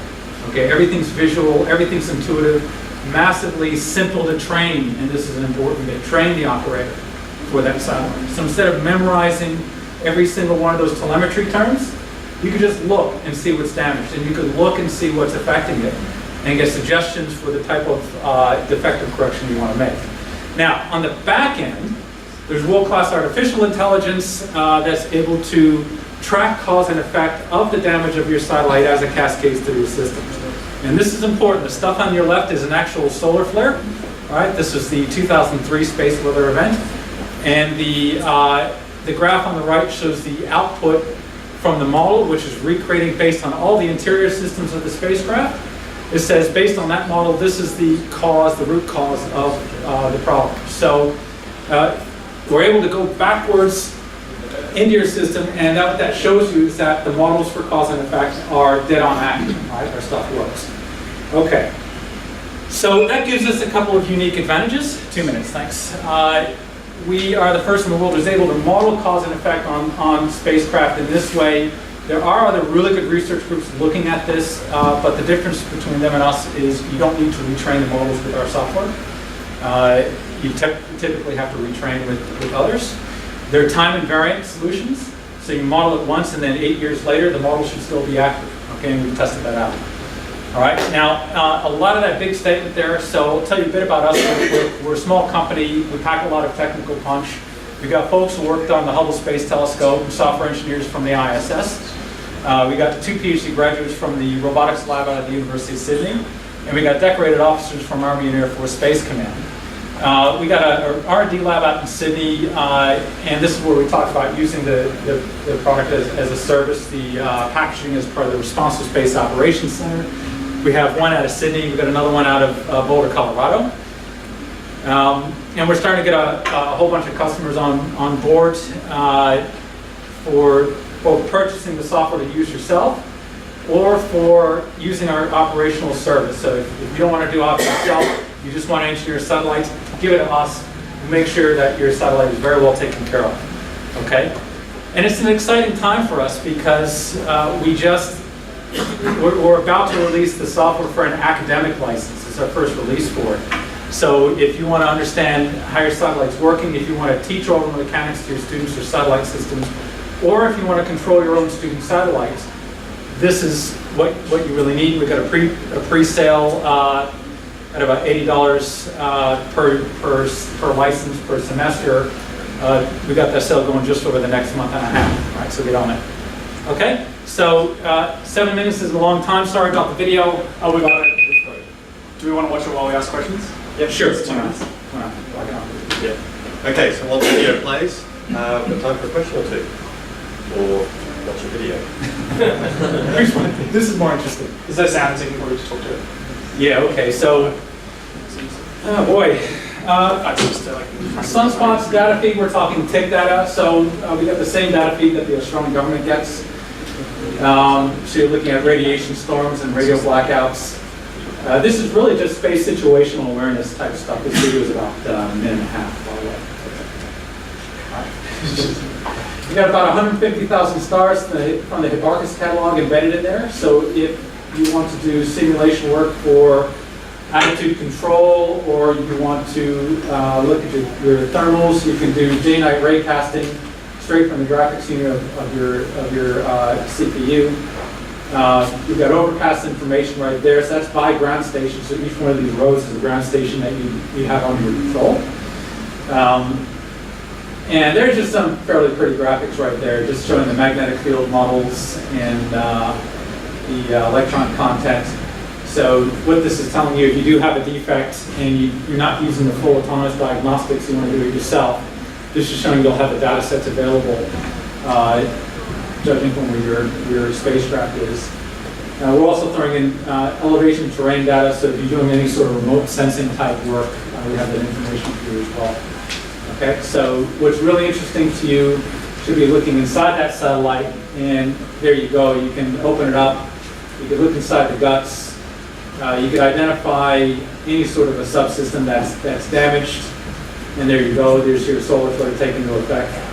Red is obviously bad, so that's a damaged component, and you don't see it in this current demo, but components turn blue if it's part of the cause and effect chain. Right? So I think that's probably enough if you got a question or two about it. Maybe not. Yeah. Okay. Grab after the session. That's grab this.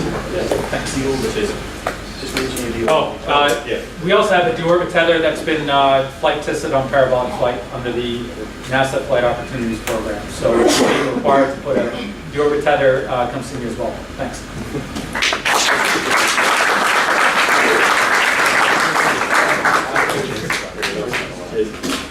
Okay, our next speaker is Professor Christian Charles from ANU, talking about Congress thruster and electric propulsion development. Thanks.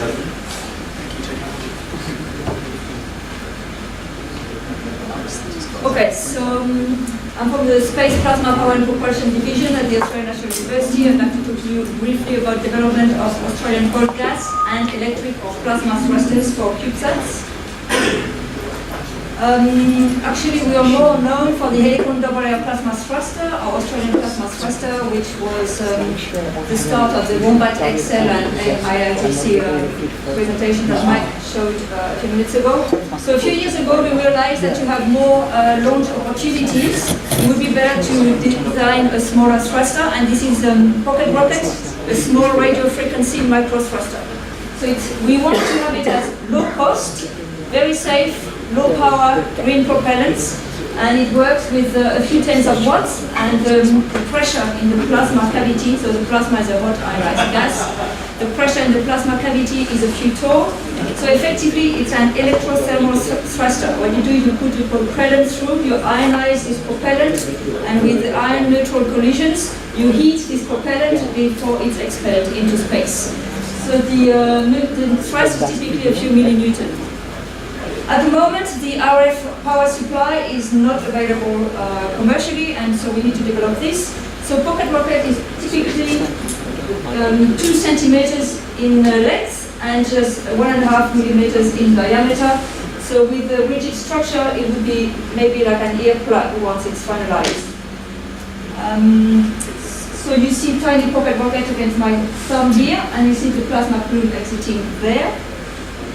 So we have a patent on this, and it is by Boswell Technology, and we have rights to do research and training. We've been doing this for 4 or 5 years. We have PhD students, undergraduate students, and we are publishing a lot of the research output. We are doing the test in a small simulation chamber. which is called Wombat, which is on the IMU campus. We have an industry partner, and we have measured thrust and specific impulse. So specific impulse is fuel efficiency in this small space chamber. So now we're working on the integration of pocket rocket into one unit, CubeSat. So first, top left image there, you can see that we have a little CO2 gas canister at the bottom with a little valve, and we can start our plasma that way. So this is the $20 version, but if you have a lot of money, you can buy valves from MOOCs, and so that part is kind of solved if you have the money, so we won't spend more time on this at the moment. On the right, top right, you see pocket rocket firing in space. Ignition is quite easy, tuning is quite easy, so it's working nicely and it's producing thrust. If you want to put this into a CubeSat, you could use batteries, and these are commercially available. You have one bottom left. And the crucial part, which we are working on now, is to design a small RF amplifier, RF generator, and make sure that this RF is going in effectively into your plasma. So to go into your plasma, you need what's called a matching, an impedance matching network, and we have reduced this from a few kilos to a few tens of grams. So this is our impedance matching network. It's working. And we have reduced the size of the amplifiers down to a shoebox, maybe like this one at the moment. But the core component is what is this orange circle there. So our aim is to now really militarize everything and make sure that when it's flown, it will work. If everything fails, all these bottom components, if they fail, you can still use this thruster as a cold gas thruster. So there's a backup plan if it doesn't work. But this, once it's working, will be really, really low cost, and hopefully will be bringing more opportunities to Australia. So at the Australian National University, we can easily go from TRL1 to TRL5, so this is the technology readiness level. And in Australia, it's always hard to go along that dotted line there to something you can fly. So hopefully together we can have more opportunities and try and get more hardware in space. So in terms of propulsion, electric propulsion, many countries are trying to develop technologies. This is moving really fast, and it's a key challenge. I won't talk about the other thrusters, you can check that in the literature, but we are trying to focus on pocket rockets. We know that no one has yet developed this RF subsystem, so once this is developed, it will bring new opportunities, and it will be a world first. So we are currently designing an Australian technology demonstrator within 1 or 1.3 CubeSat units, and hopefully if you have opportunities for payload, you should probably talk. Yeah, fantastic. And so I just wanted to mention that we have the Advanced Instrumentation Technology Center at Mount Stromlo. We are on the main campus at ANU, and we have this bottom left space simulation chamber, which is Wombat. And so in Wombat, it's very easy to do quick tests. On a daily basis, you can do lots of tests, open, clamp down, check something, do thrust measurements. So you see a square structure here, that's a thrust balance. We have developed the best thrust balance that exists for this type of thrusters worldwide. So this is another key parameter. For other people to develop these, they will also need to measure thrust in RF conditions, very tricky. And they have a bigger version, which is the Wombat XL, and this annulus is going to do all the thruster measurements. So thank you for your attention. If you have any questions.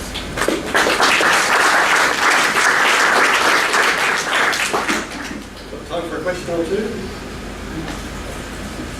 Okay, no, I'll take advantage of that. Thank you. All right, our next presenter is one of our own, so John Heath is talking about vibrational structural analysis of CubeSats. So this is one of the steps when it comes to designing new CubeSat structures. Right, hello everyone, and thank you, Christine. That'll be a hard act to follow. So I am here today to talk to you about my undergrad thesis. I'm going to be doing some experiments on QB50. What I will be doing is working with another student, and we will be doing material testing on the 3D printed structure. I believe it's called the Nemesis on the satellite. QB50 has some extra space and mass available, and we will be taking care of that just to make sure that we fully utilize everything that we paid for to get the satellite up there. So just to introduce it, we're developing this satellite. It has the 3D printed structure on the outside, and what I'm trying to do is monitor the performance of the material while it's in flight. And I'd also like to characterize any changes of the material while it is exposed to the space environment. This data should be very useful for design of future spacecraft and knowing generally how the material will react to such a hostile environment. So since this is a tertiary payload, we have quite a few restrictive design constraints. We have to have minimal impact on the CubeSat, which means that I can't actually test on the physical structure on the outside, so I have to put a test piece within the satellite. I was also given the constraint that I can't use any power. This means that it must be all done thermally, which I will get onto in a minute. And I will be using minimal computing power, only taking a few data points every orbit of the planet. So here's the experimental setup. It's very similar to, I guess, just really a basic solids experiment that you would perform in second year, except in this I'm expecting all of the material properties to change. So what I'll be doing is making a wax motor, which I will be able to figure out the force and displacement by monitoring the temperature on it. And I will use that to push a cantilevered beam, which should give me results on these strain gauges. I'll have them top and bottom. And just so you know, there's another student working on this experiment with me. He's doing vibrational analysis, and he will have a mechanical exciter on the outside, which will be able to work while the sample is cold and the actuator is retracted.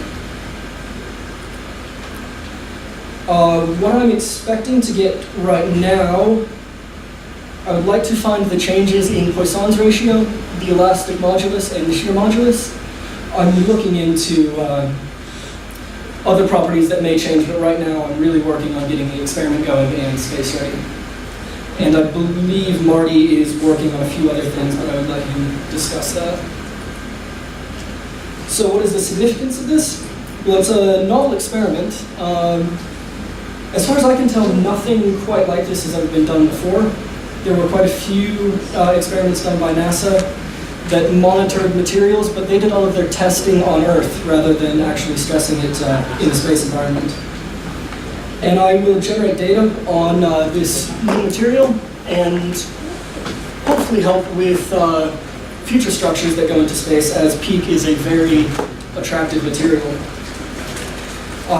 This particular type of PEAK is 3D printed using laser sintering, which allows designers to make new and novel geometries. And it can be produced cheaply and quickly, so it ties in with what everyone else is doing, driving down the price.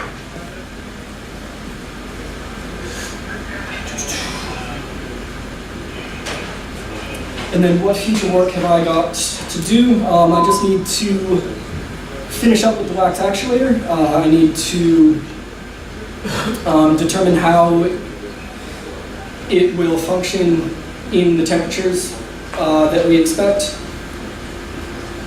and determine how the elongation and force will change with temperature. And from there on out, all I have to do is make the components flight ready. I have a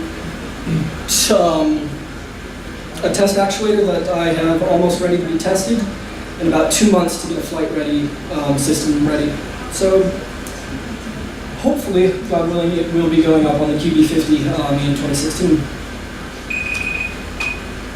And I think I'll finish early so we can get to the pub. Any questions?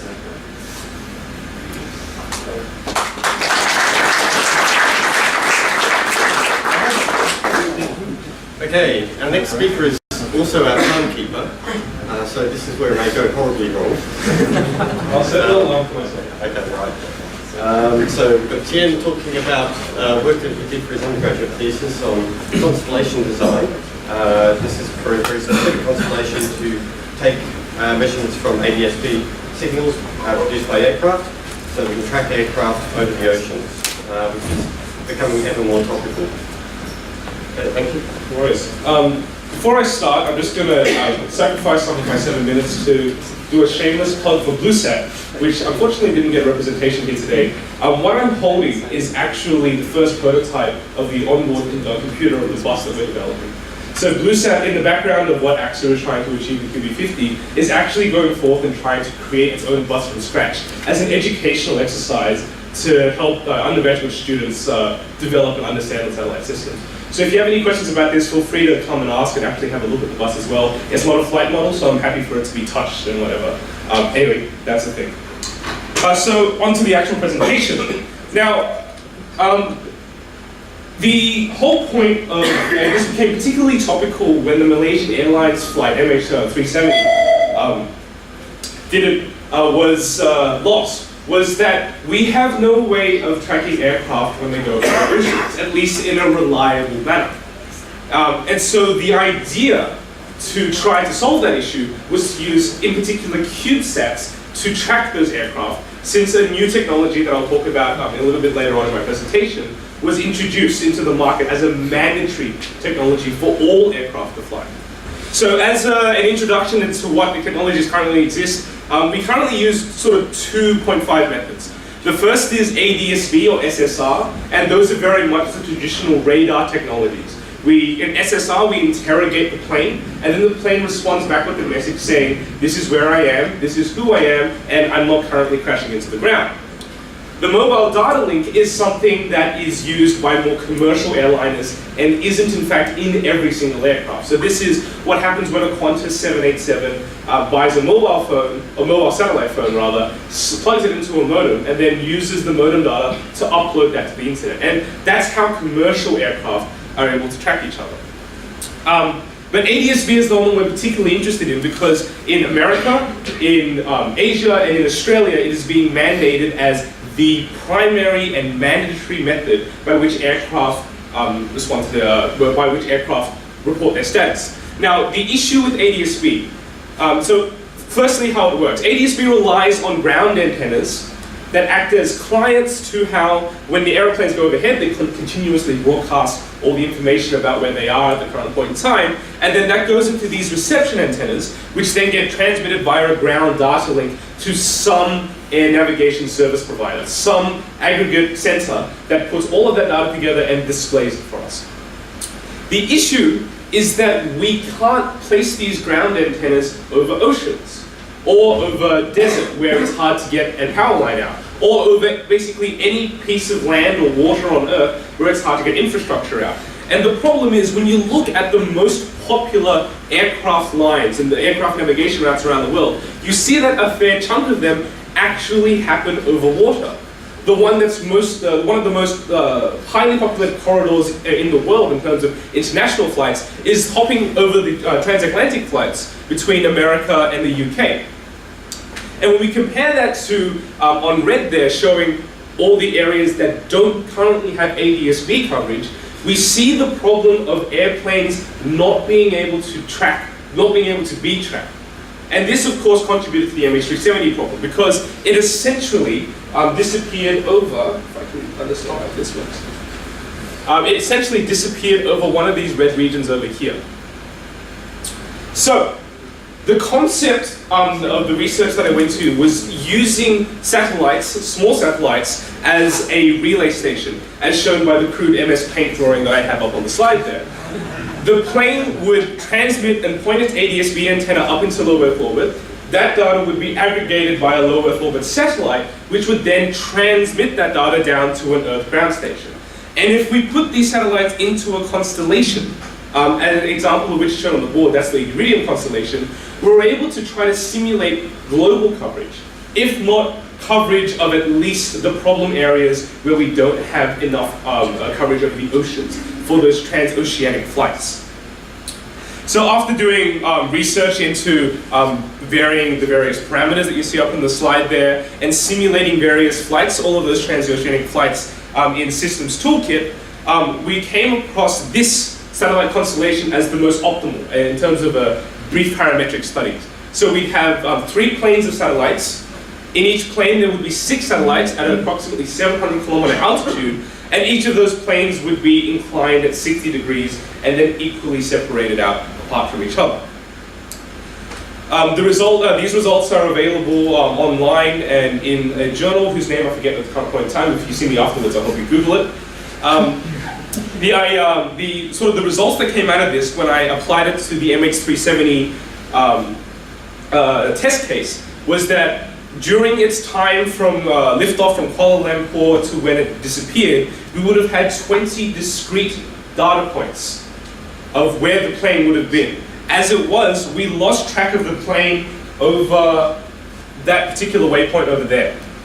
But you see the coverage provided by the satellite constellation means that we would have been able to more concretely pinpoint where the plane was when it had disappeared. As it was, that point, waypoint, and that waypoint were the only 2 ground ADS-B antennas available at that point in time. And it's only for that reason that we extrapolate that a straight line of some sort must have been going between those points. And with the satellite constellation that I put forward in my study, it would have spent 10% of its time in the dark, i.e. without being able to transmit its information. And there would be a maximum gap of 5 minutes. So the plane would have only spent 5 minutes without being able to see a satellite. At which point, if the entire system got rolled out, an air navigation service provider would have been alerted to the fact that this plane had disappeared to within a 5-minute point accuracy. There's some more future work to be done in terms of modeling the RF link a little bit more realistically. That's currently being done as an honors thesis by a colleague of mine, and then an N-parameter study to actually try to figure out what is the most optimal solution in terms of numbers of satellites, inclinations, and altitudes, as being done by a separate colleague of mine. And that's the end of my slide.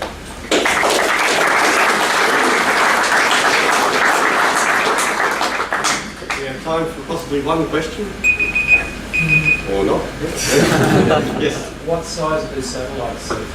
We did it specifically for a 2U CubeSat. So the antenna system that's being currently developed is being developed to fit onto a T2 CubeSat.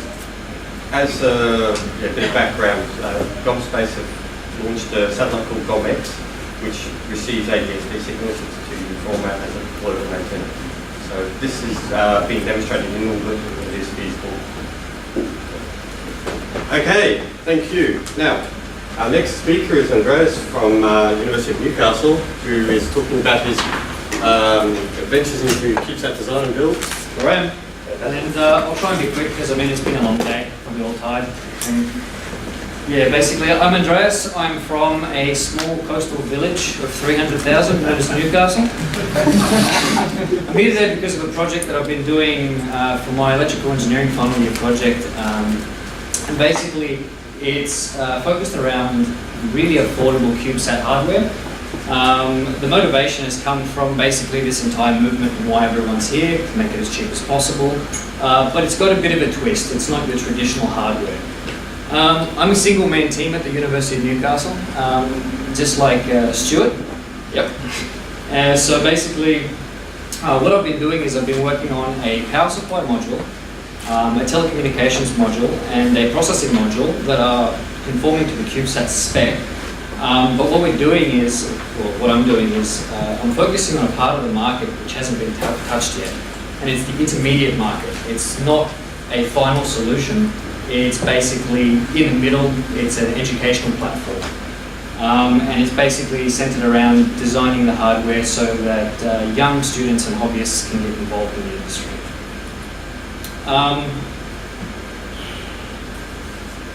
Right, so on top of that, what I'm aiming to do is to make it really, really cheap so that schools can buy it, and it's functionally accurate, but it also means that all the students that buy the hardware can do their cool experiments, can tinker and do really new stuff. They can even blow up the boards because they're so cheap they can just replace them. When they're done with that, and they understand what's behind actually making a CubeSat, then they go on to the big guys like, Clyde Space, Gong Space, Pumpkin, ISIS, and even a lot of the stuff that you guys have been developing and talked about today.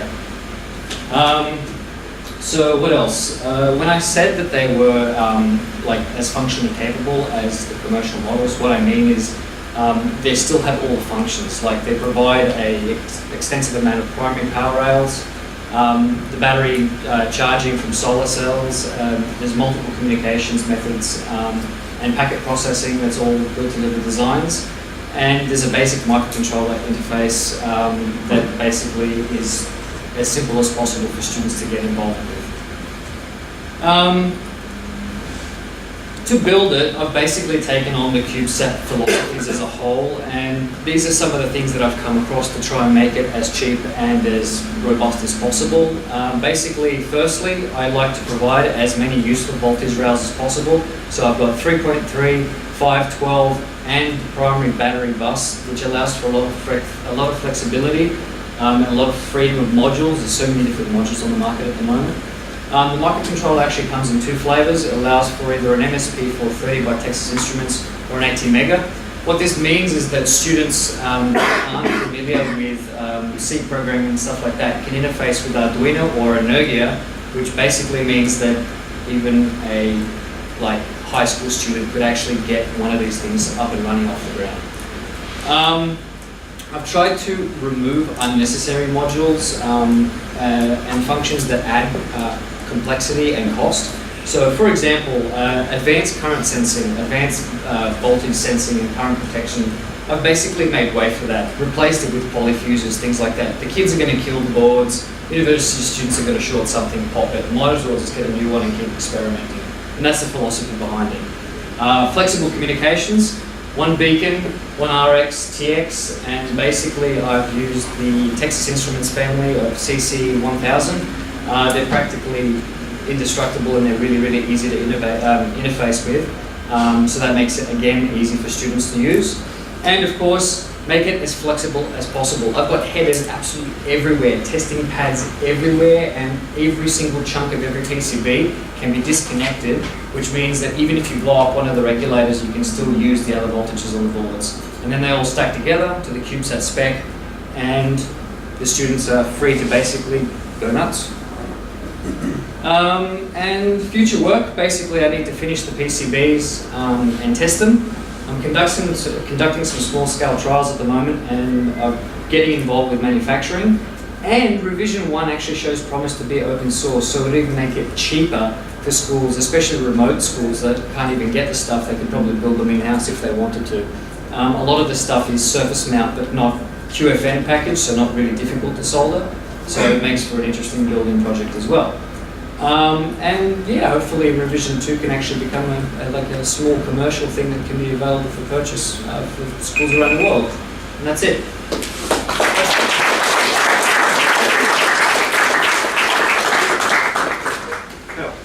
Good evening. Yes. Does this have any radio interface at all? Even the basic one on UHF? Oh yeah. I forgot to mention. Yeah, it's got UHF. It's got a basically your standard 70 centimeter. RTTY? Pardon? RTTY? Yeah, RTTY, and also a dedicated Morse code beacon. And that's really easy to interface with. It's all pre-designed to just be accepting serial data, and then just fire off the serial data through a AX25 packet processing module. So a school could actually fly these on a balloon if they wanted to? That's the intention. The intention is that while they're not fully space ready, they can be chucked around, put up into a balloon or anywhere else where you can still test the hardware and get a feel for what it's going to do. Any more questions? Just on that topic, so I was made aware just during one of the breaks that Project Thunderstruck do commercial balloon flights as well, or facilitate balloon flights, and have a rather large history of successful balloon flights, and have offered their services for development work for CubeSats and so on in the future. So again, if you want to talk about balloon flights, there are a variety of experts in the crowd. Project Thunderstruck are now among that at the number. Okay, another announcement is we have a slight change of schedule.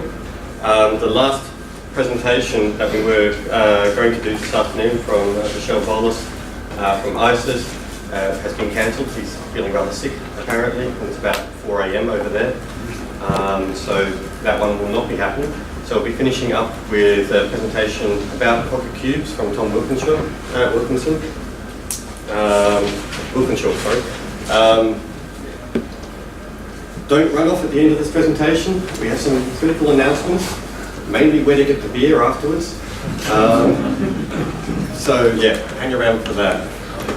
If there are questions about this particular presentation, the previous speaker, Stuart McAndrew, earlier in the day, who was working with pocket cubes, has been working with Tom on this, and will be able to field some questions. Hi, I'm Tom Walkinshaw and I'm the founder of Pocket Cube Shop. We aim to democratise access to space by using very low cost satellites called Pocket Cubes.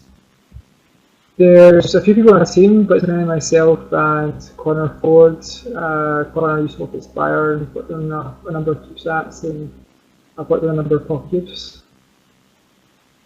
So traditionally, satellites have been expensive, slow innovation cycles, risk volume at low costs, and bespoke in low volume. So we're trying to get up to higher volume and less bespoke. That's our sort of goal. And this is sort of a visual representation from the GeoSats down to the Pocket Cubes. So we're a lot smaller than even a CubeSat. You've got one in your hand and in your pocket even. We think this is nearly an order of magnitude drop in cost for, say, doing a 1U, include the hardware and launch, compared to a Pocket Cube, which is hardware and launch. It's a very low cost solution, and if you launch to orbit, costs more per gram than gold. So you want to make it as light as possible, and that means going smaller than a kilo satellite usually. Standard 5 cm form factor, deploys from a pod, uses tabs over rails, and has potential for a large envelope, which means deployables much greater than kind of a CubeSat. There's a German satellite called REN which was launched, so we have 4 satellites for the first one to launch. This was a 1P, so it's the smallest satellite. It's $50 which is still operational. It's been going for about 15 months in orbit, and this was biggest success story so far. The Cube was a Californian-built satellite, and CubeSat was one from Maryland in the USA. So they were all deployed. So this is Chantal was on earlier. She was involved in UNISAT 5 rather. And this was the first cluster launch of Pocket Cube. So there's people who were involved, but it's really good backgrounds. And the launch with the Nefer vehicle. And that's the launch. So I think Chantal Star's launch is available for the next cluster. So the tech that's flown Pocket Cubes in general to date, cameras, X-ray detectors, three-axis reaction wheels, propulsion even, those plasma thrusters have flown, fine sun sensors, quite a lot of innovative tech. And we're working with a lot of different teams on the next generation of the Pocket Cubes, so the next batch. And some of them are flying electric smoke detectors, LED beams, CubeSat deployments, and a lot more optical payloads. This is one of the new batch. It's a Hungarian Pocket Cube called Smog1, which is a team that formed on a 1U called Massat1, which made orbit on Giga, and is expected to launch very soon. OzCube Stuart, I think, is speaking today as well, so it's the first Australian Pocket Cube. He's done great work over there in Perth. So we sell Pocket Cube kits, we're a commercial company, and we make revenue by selling hardware to teams, and we have a startup satellite kit, which includes a dev board, an OBC, a radio, things like that.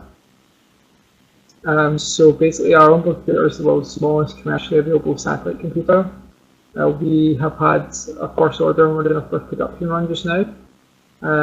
Uses an MSP 430, uses the PQ60 standards, which is a common interface between boards, and all around a pretty solid OBC. For the radio, we work with partners in the US to sell mini satcom, which is the world's smallest satellite radio. It's a UHF VHF. Has two options. It has the amateur band, which is the 420 to 450 megahertz band, and experimental, which is 902 to 928. Really small, really lightweight, and 10 grams. It's quite tiny. We have a whole selection of different parts, as you probably guess. We have pretty much a full satellite. We're not far off. We have between our in development and our in production stuff. We have a full satellite that we're still working on. R&D, we sell structures, 1P, 2P, 3P. We sell jigs, we sell solar panels as well. So alongside parts in development, we have an EPS in development, electrical power system. This is quite an old render, but we've been able to really cram a lot of capability into this. Sort of similar to the ones that are out there, EPSs, we've been able to replicate all of that capability from one of the world's most advanced EPSs in the picosatellite class. So to do the deployment, we've been working on a few concepts around massive deployers. And this is something we're hoping to get funding to ESA, and it didn't quite work out first time, so we're going to have another batch hopefully. This is 96 P of pocket cubes, so this could be quite transformational if this is built. We think this is the only way you can do large scale deployment, because to get the cost low you need a lot of people doing it, so you need that infrastructure that can cope with that. Our customer base is pretty diverse. We have biggest customers at NSPO, which is a Taiwanese space agency organisation. So we have customers in Asia and North America, ironically none in Europe. And the next launch, so Chantal was probably speaking about this, but there's Unisat 7 coming along, and it's flying about 12P, I think, on pocket cube. So people are looking to do pocket cubes, then it's Chantal. I'm sure she can sort you out for launch. Pretty decent prices as well. So rattle to that kind of quickly. Sorry for having to record this, but it's currently like 5 AM in the morning in Scotland. So yeah, feel free to email me questions. Yeah, so if you wanted to ask questions on that. Am I on? Yeah. The contact details on the presentation. Look, I realise that the only thing standing between you and a drink is what I'm about to say now. But I wouldn't panic too much, because the only thing standing between me and a drink is what I'm about to say now, so it's not going to be very long. Look, I mean, we had very high ambitions for today, and I think we've exceeded them. I think this has been a spectacular list of contributions from the people. I think the speakers have been great. And I mean, sometimes, regularly, I'm misunderstood to be looking for a handout from the government, if they're saying, okay, the government should be doing more in the sense that they should be giving us more money. You'll notice that virtually no one today has had that approach. Everyone is looking at how to do it themselves and how to create this little ecosystem. Part of what we're trying to do with Delta V in Sydney is to create this little space ecosystem where complementary activities among little pockets of activity will start to build this space industry. As I mentioned earlier, we can't rely on the government at all, right? This is how we start to do it ourselves. And I think from those of you who have presented your own work and seen the complementary activities that are going on around you, I think you'll probably be encouraged from what we've seen today. There are a list of thank yous. First, I'd like to thank the School of Mining Engineering for letting us have their room at relatively short notice. We had to upgrade the size of the room once, and as it turned out, this one turned out to feel a bit cramped as well. Thank you all for coming. Such a fantastic response in terms of attendance. I think I'd like to thank all of the speakers, so if you'd just like to show your appreciation.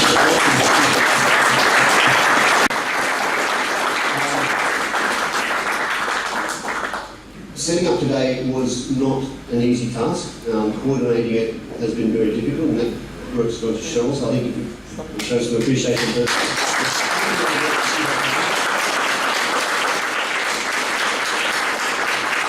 So she was, last time I saw her yesterday, she was off to try and steal some chairs to fill out this room. I think the chairs in this room came from several different buildings across the campus, which we get to pull off during teaching.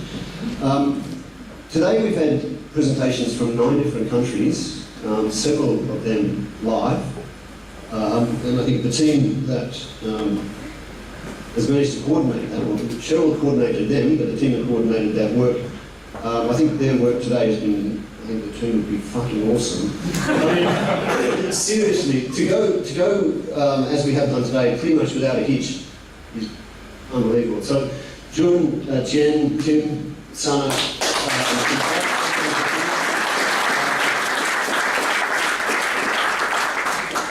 great work. Thanks, Barnaby, for sharing. Okay, next steps. Firstly, in terms of events, we would like to make this a relatively regular event. We haven't set a date for the next one, and I think we won't for a while. What we're thinking of doing is waiting until we actually have CubeSats in orbit. So probably Biari and QB50, when they are launched, then would be a good time to come back and talk to people who've got satellites on orbit, and then they can talk about their data and whatever. I would imagine there might be other people who've talked today who might think they may have something in space by then as well. So we'd like to hear from one of those. So we're thinking of doing something like that. Obviously that's at least a year away, maybe a year and a half, something like that. I've been talking to Elias about his paper that he wrote today, or the presentation he made today, and we may try and progress that discussion about where some of the legal side of this should go. And I think that the way we might frame that is a debate. We'll probably have that sometime between now and the end of the year. That may, this is we came up with this today. It may take the form of firstly a white paper that we might release, Elias would probably write. We may actually ask other people who have differing opinions to write them, and we get those people together to discuss where we should be going to make it easier, to remove barriers to people who are actually trying to progress in the industry in this country. Thirdly, later this year we are running the Off-Earth Mining Forum, and he has already, okay, good. That's the sort of service I've come to expect. So later this year we're running the second Off-Earth Mining Forum. The first one we ran in 2013, which was the most successful event ever run by the Faculty of Engineering at UNSW. By that I mean we had a media reach of 8 million people. We had a public lecture in the Clancy Theatre, which was oversubscribed, and it was full with 1,000 people there. We're, in terms of the public lecture, we're intending to do that twice this year. Our keynotes for the Off-Earth Mining Forum are the project lead on the Philae lander, on the common thing, Rosetta, good, thank you. And also the project lead on the asteroid redirect mission. So we've got someone from ESA, someone from NASA talking about those missions, particularly the technologies that are relevant to off-Earth mining. Now you can see on the banner there that the Off-Earth Mining Forum this year is being coordinated with the Future Mining Conference. So the idea is to get the space people and the mining people, particularly the mining people with the money, in the same room. We're actually sharing a, there you go, there's the miner. Trying to get them in the same room for at least one session of those two events. They're going to be co-located over at the Technology Park. And last time we ran it, we had trouble getting official representation from mining companies. This year we're hoping to do much better than that. AXA website, please. In terms of progressing this CubeSat community ecosystem idea, the first thing I'd like to just point out is the new button. Just push, make it go up a bit. Make it go up. So now press the button. Right, so if you go to our website, there's the page that I had up this morning. If you just put all the details in there, we'll probably try and interact with you as a community to see what sort of events we should be doing next and how we can get this ecosystem, community, call it what you like, working together in the way that we know that the UK groups are working. So please, take down the website, do that immediately. Now, the final website is the map of where we are and where we're going. Now, can you point to where we are? We're down there now called main building, and we're going over to C15, go clicking up. There it is. You can see there's only two buildings on this picture which don't align with the XY grid. They are the two buildings that are older than the university. So that's called the White House. Used to be part of the old racecourse that was on this site. And they serve beer there. Please make your way to that facility for that purpose. And thank you all for coming.